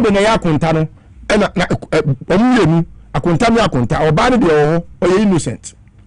Or Benti and you be Akunta company, no. And Akufo who say onu ankasa ne lands and natural resource minister aba beti Akunta Mines to eye John Jinaponia kuma Abu Jinapo we say be press conference eti Akunta Mines to say Akunta Mines na djuma o ye no illegal na one Akufo do say three microphone be sin anim say onu essence o ya contenti me Akunta Mines no ye boni bia ye boni bia anunti sana tie dia yanko onye boni bia yanko Parliament, we are going to take retroactive effect. Where was your lawyer knew? Rule of law. And maybe anyone more, Yana, a quatch will be there. See, I got a man said, if you don't grow up about chrono, you're that so. And now about chrono for hoodie because and then blank coach and we have for. Akunta Mines, Okobo, a form to form a good year and Sanaya Sam Broadway. So Akufo do no adwunu no mo ye mra we say ebetimi aclear Akunta Mines say na emra wo ho say ubetimi akokwa yema akotu fo no ata mo ko yesa de na mra no eso na mra no ni ho yes fantastic tena ache anuna omo de call parliament say he mo nya internal president say Akunta Mines no eye ne dia na muntumi de oye work and pay na mo fa mo ne ho ban na nya sa okọ efia na tibi asembeba and almost said that yes, I'm Now, how would any law such as that make any sense? How? Sir, idea you see you preserve your forest. In any case, yeah, Ghana, Sapper, near Sarkozy and Krata say you produce from green belt, any green energy. And you say yes, your forest not depleting. It's yes, you could be a obeka kura na chebi hine ekodua nua ma ho ba asem meboa sa enti say nua bia ni nyina was to make sure say chebi ma hine say nua ni nyina ho ba asem ba say ne be ya be boy kwa ye ho ban na say ho ye enti a lawyer for bibi reprobate and approbate da bia de na chebi ma hine na ebu akwa be kromu asem we no kromu mo de galamse asem no kromu mo de galamse asem enya na say na omuli aga na skapa omutumi sia palace omo de asem kotoku bosome ena omo de akwa dabi ono da ebu akwa no bo mo na use oche wo be chi dedua bosome fo de omo nkui kotoku fo de omo de omo nkui ena ebu akwa hene obi ade no na obi ade ne ho no ye ebuakwa fo no man hene on the do ma ebuakwa fo no won onu na no chebi ebuakwa kakere chebi ho na yes e kona ho no obetima dun so atwa ho ahia enti no se wo hwe no ma akoso ewo akufo do aban mu a ye wo bibia ye frɛ no crime against humanity what ma say hwe se ade ye ma mu ni na dia o na omo atimi appropriate to the extent say omo timi konye ade say efra bibi ejapade say ye gold a enesami jamfie nyam 8 billion wow and for so kekami no 8 billion e dey atu futuo mu say ye reserves krampo no I saw up to about 8.something billion no na omo say omo koton gold no for 15 years na 15 years ni no sa gold no omo pen omo toni nyina no omo tua $500,000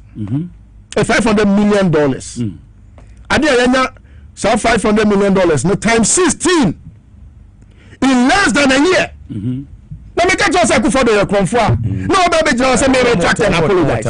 He is a criminal thief on the field. He is a criminal and a thief. 21 million within few months. How much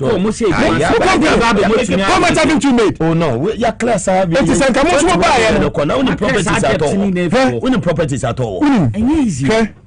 John Mahama. John Mahama, you only John Mahama audit neighbor. Tell me. Let me tell say. Say Kufodo for be kuje. Say you bedroom say. Say Kufodo timinya entansa ba ko pe. E gina so say ade we nti John Mahama ye criminal na so e kromfo a no me fa meeting ko. I was bold to say that because I know say John is not a thief. Your mama there. But I can stand anywhere without any apologies and say Kufodo is a thief. Can 8 years Kufodo a criminal. Not just an embezzler. He is criminally minded. Not just embezzlement. Okay, for that, I know man. How much money Jessica? After Babu Kunta. Oh, man, what did you enquire? KSML. KSML do your course. Jay, Planet say, me not mine.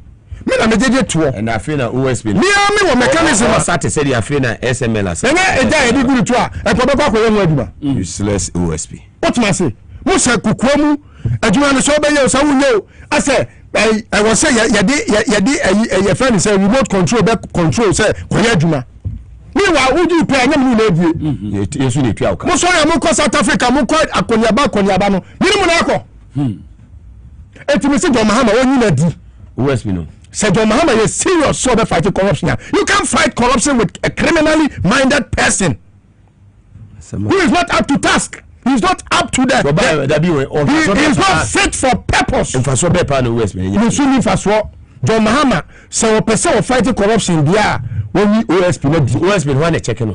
Nobody checks the watchman. Look, you see, it's an officer a very key to the progress of fight against corruption.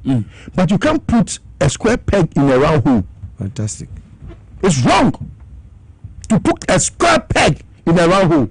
You say that without any ambiguity, it's a square peg in a round hole. He is not fit for purpose. He is not. He's just much ado about nothing. Because you see, now no, Sami Dakun, the press statement be any commentary be yeah. Tiasema Walker. Yes, no, what Joy FM.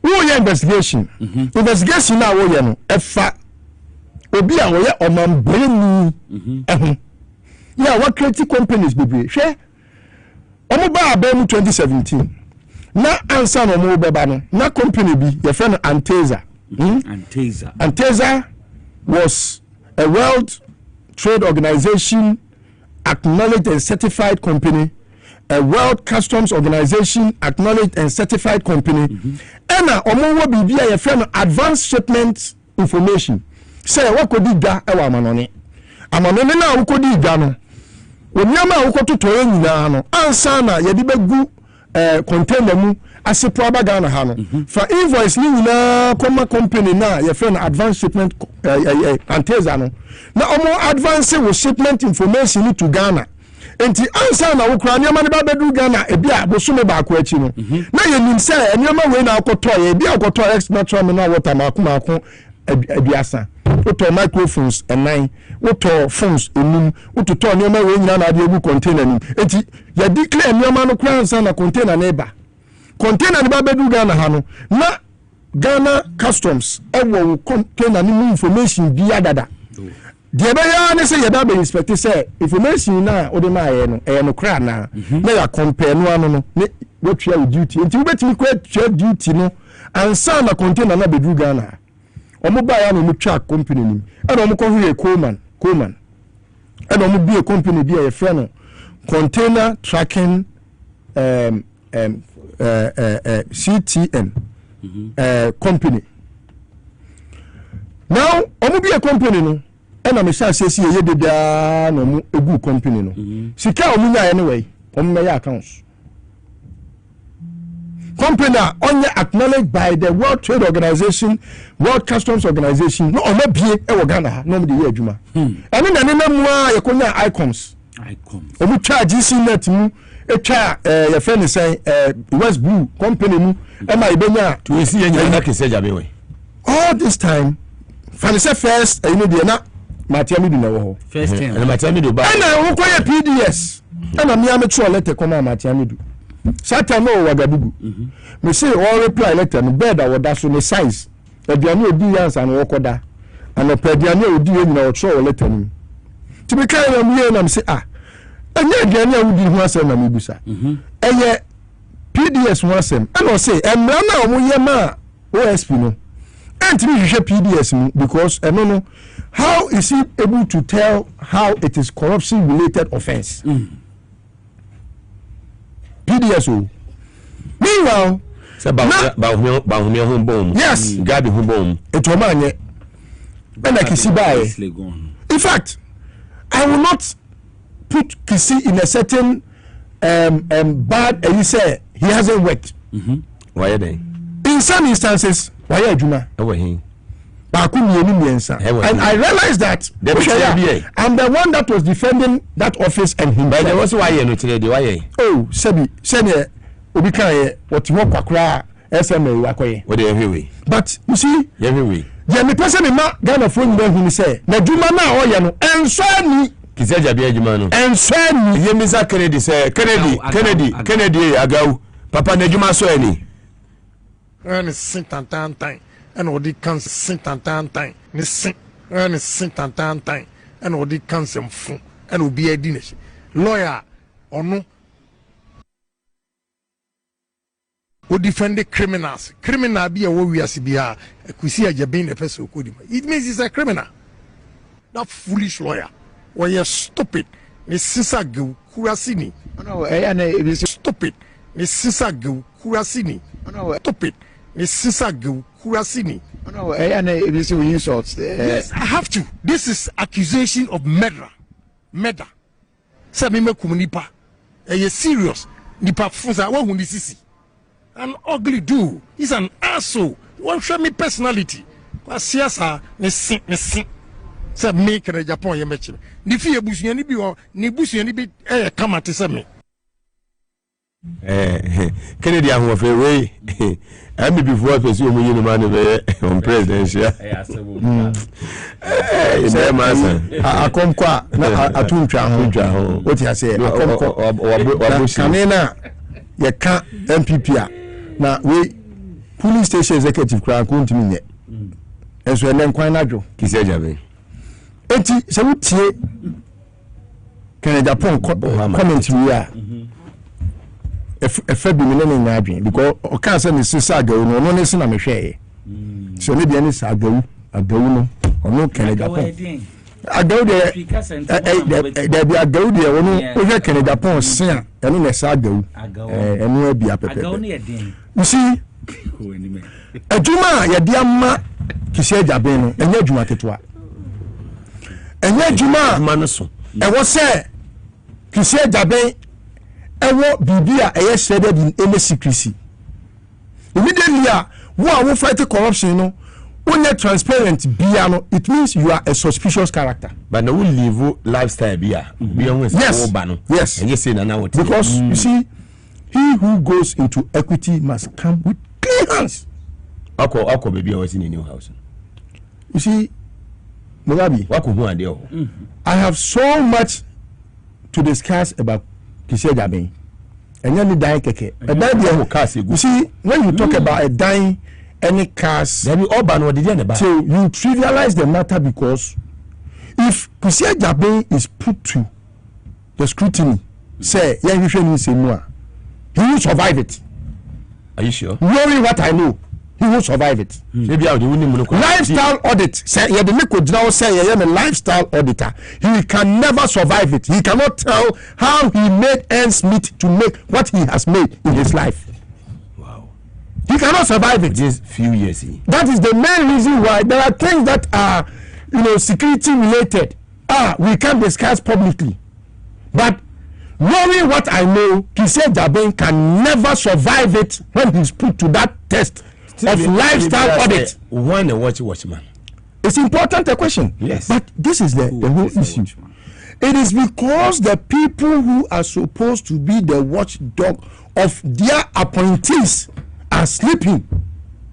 And that's like we are supposed to watch the watchmen. The media. But if you have a media that is very corrupt in nature, then you have a problem as a country. Because most of the media personnel are highly corrupt. They are more corrupt than the world, to the point that even what you say? That is the main reason why we are not finding the watchmen who are watching over the watchmen. You are overseeing a certain duty so that obi oye duty bearer no obesity up. Sanity. Even if say omanpeni in media, he will set up. But then was a count how because look as the count has say allegedly say in Pennyfubi ban office be man 4 million Ghana cedis. Ni 1 week look as back say 1 week. Yes. That's say me the count of bedroom say omo family I me makase cars gunifi we won invite me. Oh invite me. How do you expect a man to investigate himself? Me person frame me. So on me frame. Na o investigate on one. Mention the cars and one check for cars no. If you ha ko frame we no no ye me amini. We matcha. Ye me amini. Na we mo enko yehwem. What you say? Because you say we Mubia that game now we nipa na san we be lawyer appointment the long term effect of the Kisini Ghana for you say e bedu baby no ye beka say John Mahama e krampo akwakoji abamudie enti no nche Kenuforiata. That is my pain. Ndikai way enya na duma no so we hear the architecture of the legal framework. Yes. Because we investigator. And now person will file a case. By now, no. And can we say can we charges? How they book Kenuforiata say? Kenuforiata why ABC? They say we need to discuss. We dey na Kenuforiata here. Kenuforiata is still under investigation. Meanwhile, answer na Obeka say FBI say one front in Ghana hano. And we say we dey asem na we investigate no. And who can support? But near what DNA. But the son say na it say that me person catch him say obi a we criminal law lecturer. What some collab brade ade are you is it something that is hidden? Odi dey agro. Not just say there is something ulterior happening. Nim. You will be there. We have some dossier and we are working at it and making sure say South Africa home now was sorry and your man for Koba honest Santa Barbara no more no. I'm aware. And I'm using this platform allegedly. It's not an allegation. The minimum. You can take it as an allegation because I'm a state officer. Okay. I'm a prosecutor. Yeah, so if you take it as an allegation, fine. Thank you. But however, I'm telling you, I, Mr. Nanapoku, I have never lied. I won't do that for anything. Mr. Kisei Jabe can never pass that test of lifestyle audit. He can't. So unless he wants to tell us he's living on Ghana's expenditure. You're trying to say. So you are watching Kola, so Makoya Sakawa, and now you show me some. Now, the way I didn't chance and Sakawa. See a na ya ba ya can for ya pim ne ya wo de ya hwehwem woni say 4 years no woni say Ghana ha ya wo bibi efem legal vacation utititi free mu a e ke se ntimi nchi obi a me nam ka kire de ekọ no se de ekọ yi anu ti am se mampani so ama na basa anye hare sa tribunal na che na mo titi wonu ma fade koma eji na ono so fade koma no so eno so wo de be fa shape na ade aba ebe so na onfankoi kiseja be nya onfankoi e wo se wo de ade ne koma no enye ono na juma ono ne betimi de entansa bonus say opani obi sika say because SML from the get go everyone knows that it's a crime against this state. So by busumi do no other so now the customs for ne ayi for no omo ni mechanism a omo de ye friend say dey check say obi ewia ne o ma na obi ye bibi na wasa ko sign contract for say aban adwuma na wo so ye adwuma no omo de e ma ne nya na adwuma na mo ma sign contract dey ma private firm ye wa Christian Soti no ye wa wo nkwala na no mo ye adwuma can you imagine na wo yes aboni we ayentia na okofa mi sadai osofu mu a baptist sofu ma ne be boy krono wo so obo krono wo data bank anu wa yinadi no him say when ami sadai adi when ami sadai was a worker at data bank he sat due for stealing moga when you no dey be to GRA say oni krono bonto betima bo krono na nya bi adi we say when na kan ho na ma apostle Abraham Lincoln one demonstration my demonstration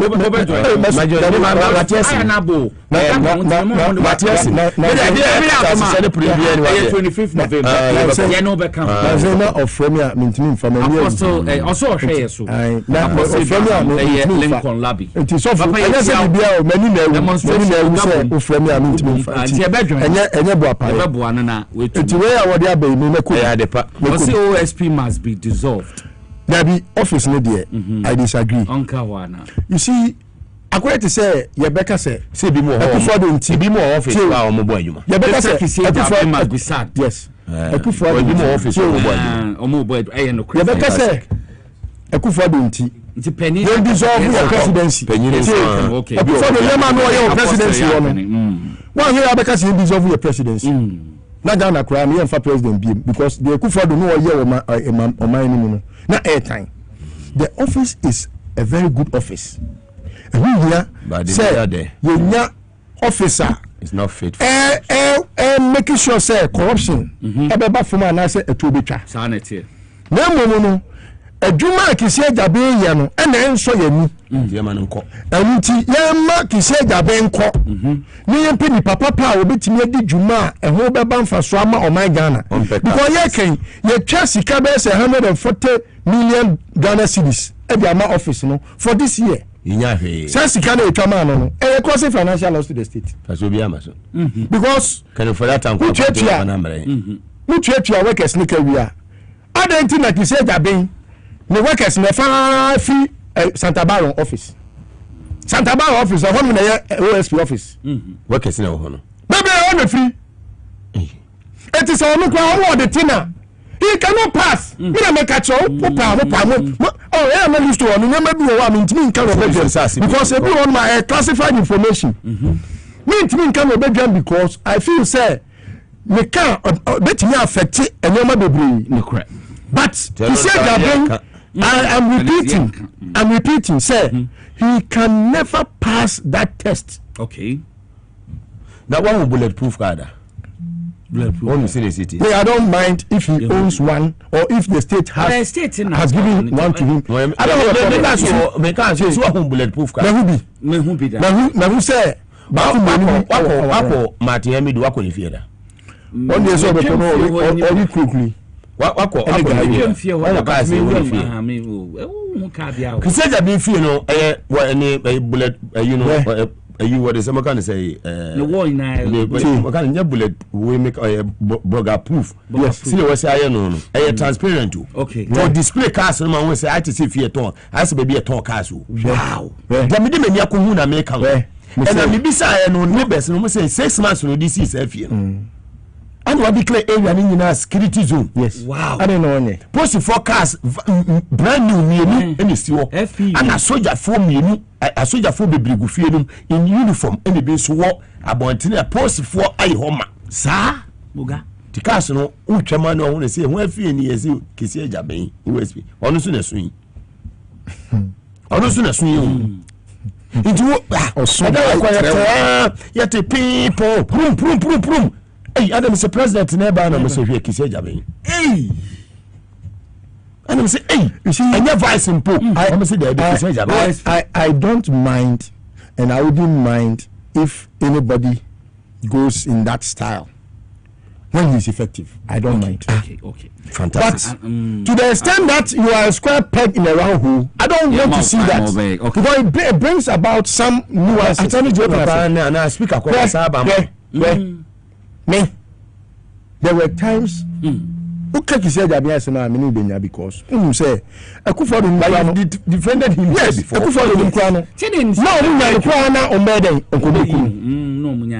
and man, free town. Let me put a question. Say, and you know, John so buy you. John Mahama buy you. And Kwano Mano, who bet me a same of John Mahama now. Because John Mahama is that caliber.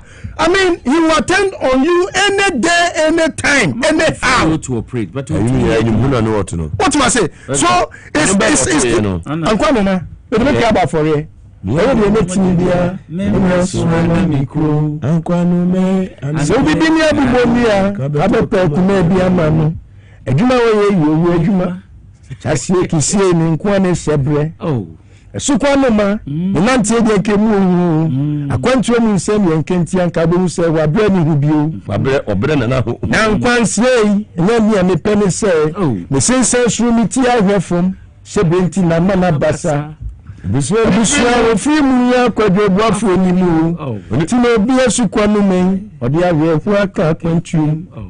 I can't tell saying Kobe be a boy, for.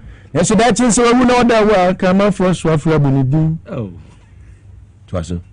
But there any Benina, Charles Tana Video City. Just say, Judy, Fuseni Pam, the beach review. They say, what you see? I did it because I'm a beach review. Oh, Twasso. Now, Ubami will, I'm not saying Ubami will.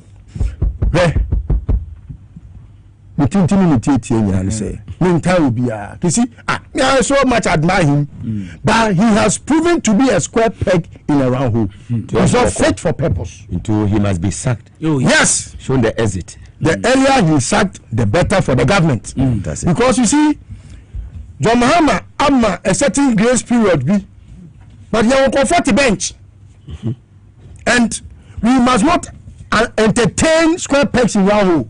And you can say that Ben Kuna won legal knowledge. There were lawyer for baby Kukudam. Yeah, but you know what Juma. Ama Remacha or no lawyer ni. Remacha or lawyer. Now, on what to meet Shatawali, Mia Shatawali. I'm a Shatawali creating the professor say, a Yanko Pro Crana Ma would have to me. Just to give glory to me. That's my say. And you know, pure shatter. And Jumana, and your Mexico, and then Kofu. It is a ultimate sympathy. At the mass uncle for now. She acquired a quarry faso. Charles Adubai. Charles Adubai in case no. One I catch a gather for such as Adubai only for.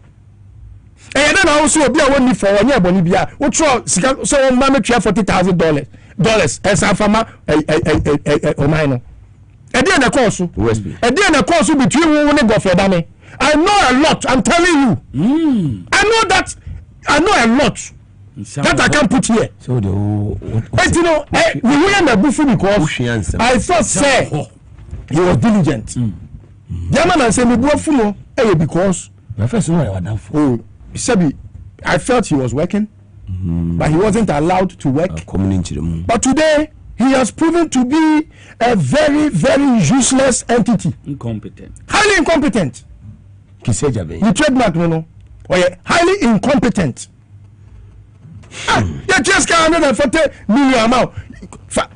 Investigators, par excellence.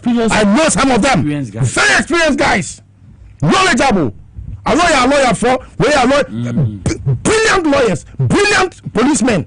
Now what you want now be a kwasara we so ya na the atari about 2 days ya. Now ni na kisi ejabi me Judy now me Judy at say na me drive too much. Because he was somebody that I really admired. Or bow to say and I did say the buffalo and or simplify Nioma. But he failed with Kenoforiata test and everyone is angry at him. Then tell me what fool can see a pie Kenoforiata. You knew it wasn't your job to do. It was the agent's job to do. Oh, but Jack TV soon and I extradite and say now Ghana for him fugitive of justice. Hey, I go come fool. I go I said maybe I say now retivity some 9 months in retivity some 9 months ma list ma etino ni manu sia mampani so pani a oni kisi ajabe adi kisi wa ye bi eye nipa baji ni din amepeni nche wa che ukura wa che ye wanya na ye listo ya ka medase na ene de ye titini se ya se na ye Friday boja ye titini se ya na family wa ho USB ho na afie no sisila da pa ko sisan mama sisila da pa se ye discussion in pass no akwesisan so OSP ya ye hu hwe isi wo so o Dr. Sledge ho enjoy Sledge akwai samowusu o se sawa hu wako ka be kami di mi wo man kan chire wo se ye matatwini yi ka tira no ma se nisu ewosu abiasem beba na wo se mi se emfa wo sawa hu wako ka be kami yatie ho o sisi is an example of why Kisejabi is incompetent. He tried, but he failed. No, Okono se cameraman fundi nechi. But we jino, ya arrested him. Akosi saying. Because he baby crazy for sinisi kaina. There is no reason why a Broni Betnasiaka said justice delayed is justice denied. You have denied the people of this country justice because you have delayed. Yuso Medasi. Ken. Family enti enkosi hwe onko ana wo say onko media me pene so onko enti apostle office ne nka ho ye wo competent a lawyer so metumi aye adwuma no bi no boy lawyer Daudu mu ye wo competent lawyer so metumi aye adwuma ba unni sem bia bobo ba tse oka judge bi wo Ghana ha na politician bi pa wo ye MPP ni ya enka ne no ye MP wo Central Region you see wonye MP bi Yimye be a lawyer. Sure. Na yimya no ema post ni a oye bodyguard to judge no. Say o man Christmas a year gift. Ye hu nipa no. Ko wani. Na sikana akwa nkodu judge no ho. Nti judge no e de complain ko say sa post ni odi ne dia ye dan akwa jisika nti am prosecute no. Ye bisa se eye mire di kan a bibi se esia na te sa wo ye judge tie wo ye judge e wo memu ha na woni mi se sika bi enenamobia I mean mo di Ghana che businessman. Oh no, I know what I'm talking about. I know what I'm talking about. And nyame aduma next week me kwa GP ho post ni na ya adia pa odia wedi oh me se wa ya den wa ya adia sa post for no se e bom abaso madi wo ya politician o ni dey wasoro o pe president ko di wo memo ha nia now what for 20,000 can sika 200 million wo de command judge o te wasem so se judge ni nyadan onje wo de post ni ni command judge no na eye ne bonus eti one thing wo nya kwa free judge no ho tie ni ye o free judge na be say what the Christmas we gift by an sakana what the man bodyguard now we post ni inti witie opa Mugabe judge ne aya lawyer omo communication bi e wo phone so wo mu sha court asasa bi akon fi iti eya den e na judge ni hunu say sika bi a wase ban ho aman ho na akwaje hu adwena judge ni isu wase we ga ni de media ye den akwaje sika nsem a ebobo ba no nsem ho ka kire wo nsem ho Mugabe nsem a ebobo ba nsem ho hwe o sa nye obi anytia no na so na semwe matama so a e kwa tani general wona makwa IGP ho ehia pa judge no so odaso we sitting judge o Ghana nya so call retirement obo man ebobo ba e den na pa we ye wadamfo yes say ni pa no nya o wudi na asem no o ye wadamfo no timi tam 200 million adema wo bodyguard we post ni say offer mro gift another post ni no one gift no onya bia na fa wadi e was supposed ni we ko e den ye bona ba so sa promote onya baso body I'm telling you ko judge na twen scanner ye den amma yesi na ye twen na ase so hwe odi asam no tie odi asam ne beto mani mu na nya ne o ba na so on me on tedi of scan on fanto tie me o mrs scan on fanto advance am say first scan to men touch scan no ho asem be ba ma power sesa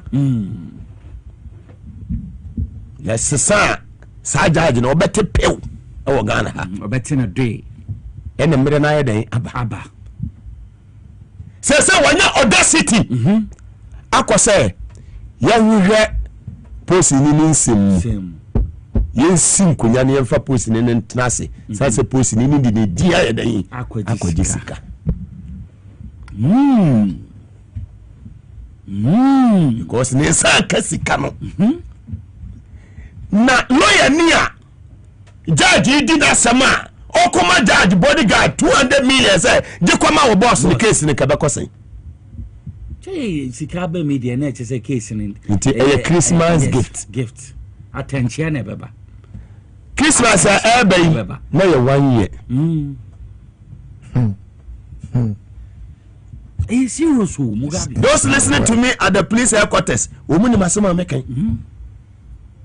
boss ne mo na baso judge no mo tene to ne to de ebet na mo ko itemized bill na mo hwa judge ne sa lawyer no omu Saturday nkita ho no emire be ni lawyer no MPP ni mesi lawyer ni MPP ni ape president adi candidates na kono ka ho bi enti wo say I'm talking me media make no me say ma wo media make o to me say mu nchine me say MPP lawyer bi enu ni and lawyer no so kura no na Central region tie me lawyer no ko pray ba bi se to abama no no be yamra se bibani and a list to ye jani sama hembo boano na me say ebobo ya den thank you Mugabe there be am can back where post ni no oda ho nya den we have lived in this country for a very long time me say bi me tu kwan nche OSP pa no wa den mache no afre efri amanoni but say bi amadi 2 weeks na say mo krodi echi onto nya me nya nostalgia na me say abafie ti me do o man we papa and office bi o mo ba fra mi bia no me lead post ni de na ye den akọ you see we can't say without any fear of favor or fear of contradiction say MPP lawyer bi enu onimra omunim judge e bia okasa they say criminals in kwa they procurement ni just first cabo na nko hu judge asa and yes I will need them and be na there Christmas ni so one first car ma MPP lawyer ni a okodina wa obey my lord my lady oh nya bibia nka dada okay but say woman is sika no okohu judge ni bia judge no kura beka na asema ma no it was say my lord or say also you want to say this or say yes my lord okay so from there yes my lord or the yes my lord sir na judge na bua ne bem no bon oni hwe now they share omutimi are qualified to be at the bar of MPP for people who cannot even put sentences together. Samu. Well, born as well, lawyer, and then Koleya, Omu Sukuya, Omu graduate, Erika Numbachi. Now we share NDC fo ewo mu hwe papa ya obu bebrebe ABA Fuseni alright we are Christians Sunday rana salamu alaikum alright na me ba and overall best oh wow yes me ba that's AB's daughter ababa wano brilliant northern name is wa bia wo she to was na papa tie so we NDC ni na wo call law school abia na ne papa nso law school no lawyer wa esan say omo with time no omo pack MPP for guama law school no akwere say wo kokura ye interview it bi say wo papa ne wan so e hwe say wo unye obi a wo MPP background ana bibia on be feel sa nti we say kenya say what do see say me papa ni ABA Fusenia enka okoyema omu say papa na ka bo say on be ka so awe so na ben enti me ka esisu dua say MPP no ye bia ni won ma wonim emra nim judge omu judge gari ni ma kunum ne Samuel kunum ne akwena na bi ni nyawe mo ye lawyer for Bomo konkonte any deal with lawyers charge and bail lawyers we are saying father na me koka bi na China na obi bo here oko we are saying hey we are 10 okay mame 9 ami koma judge bi na me kwa me di ben wi na ma baji nsiane mu di aka ote bo ba ye ene bo ba ye di ayenko enya sa di amenye hwe se me nua ya wo wu ye ayekwa ekwatie yi yawo kumi energy akumi na energy akumi asema ba gari ni mako emedre mu manu a gari si won twa 480,000 yes I won file oh yes allegedly eno alert me am come as ma for NDC candidate no we ne no me say eno na ma ya titi ye ku no ma dwendwene busari kaje ne jina ho na ya wo esu you know NS kumi owu ye yakota Joy FM etiti wani ase na no yin papa sika say na aka sa ubagina asan wo wu emu say no tuama o MPP lawyer obusa say na sika di be den want me ankada obuanko okoto ati me case so dia say MPP lawyer bia ni wono mu a oni mu mra o pese wo tua bible dia ko MPP lawyer and we be na o konso ama obotum nyedu na wi aso awia ne kese wi anu akoma no judge no ntu ne hofo na bia odi afa ne wan fa yie ti wi ase bone kwa Michelle Soria rule of law who na hu se nipa ne di bibia bro na nsanka Mugabe ama wadi wakoto no wadi medi akwajiska wosumano to momoni dia wadi obi ebetobi apoisi ni yameshawo yamra so anyumre no nsia akase ebo dache hima omo me di omo betra TV so omo me TV so ye fe papa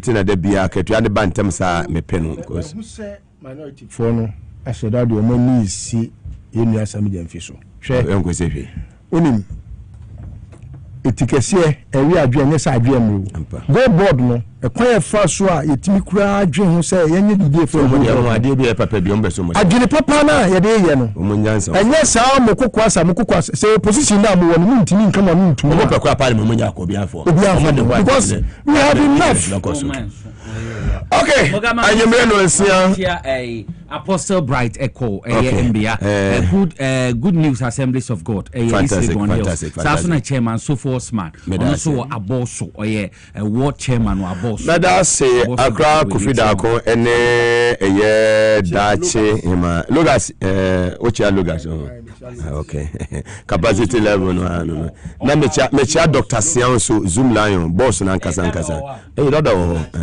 ishia wo Japan dada ho wontia na ejai na mecha contractor fra wa boaje Kofi Job Yamisha Mokesi. Namicha board members ya Omo Tema Oil Refinery na yen chama chama Billy Joe Yamisha any yen MD ye Edmond Combat no ya bakopen. Munya Penny Ibrahim Mahama. Kofi Abusha Penny baby awobia nyame bibia be ye wate akuma embra fomboko. Oba de ne dom ye ne se etunkom a Eduada ye besa din sia.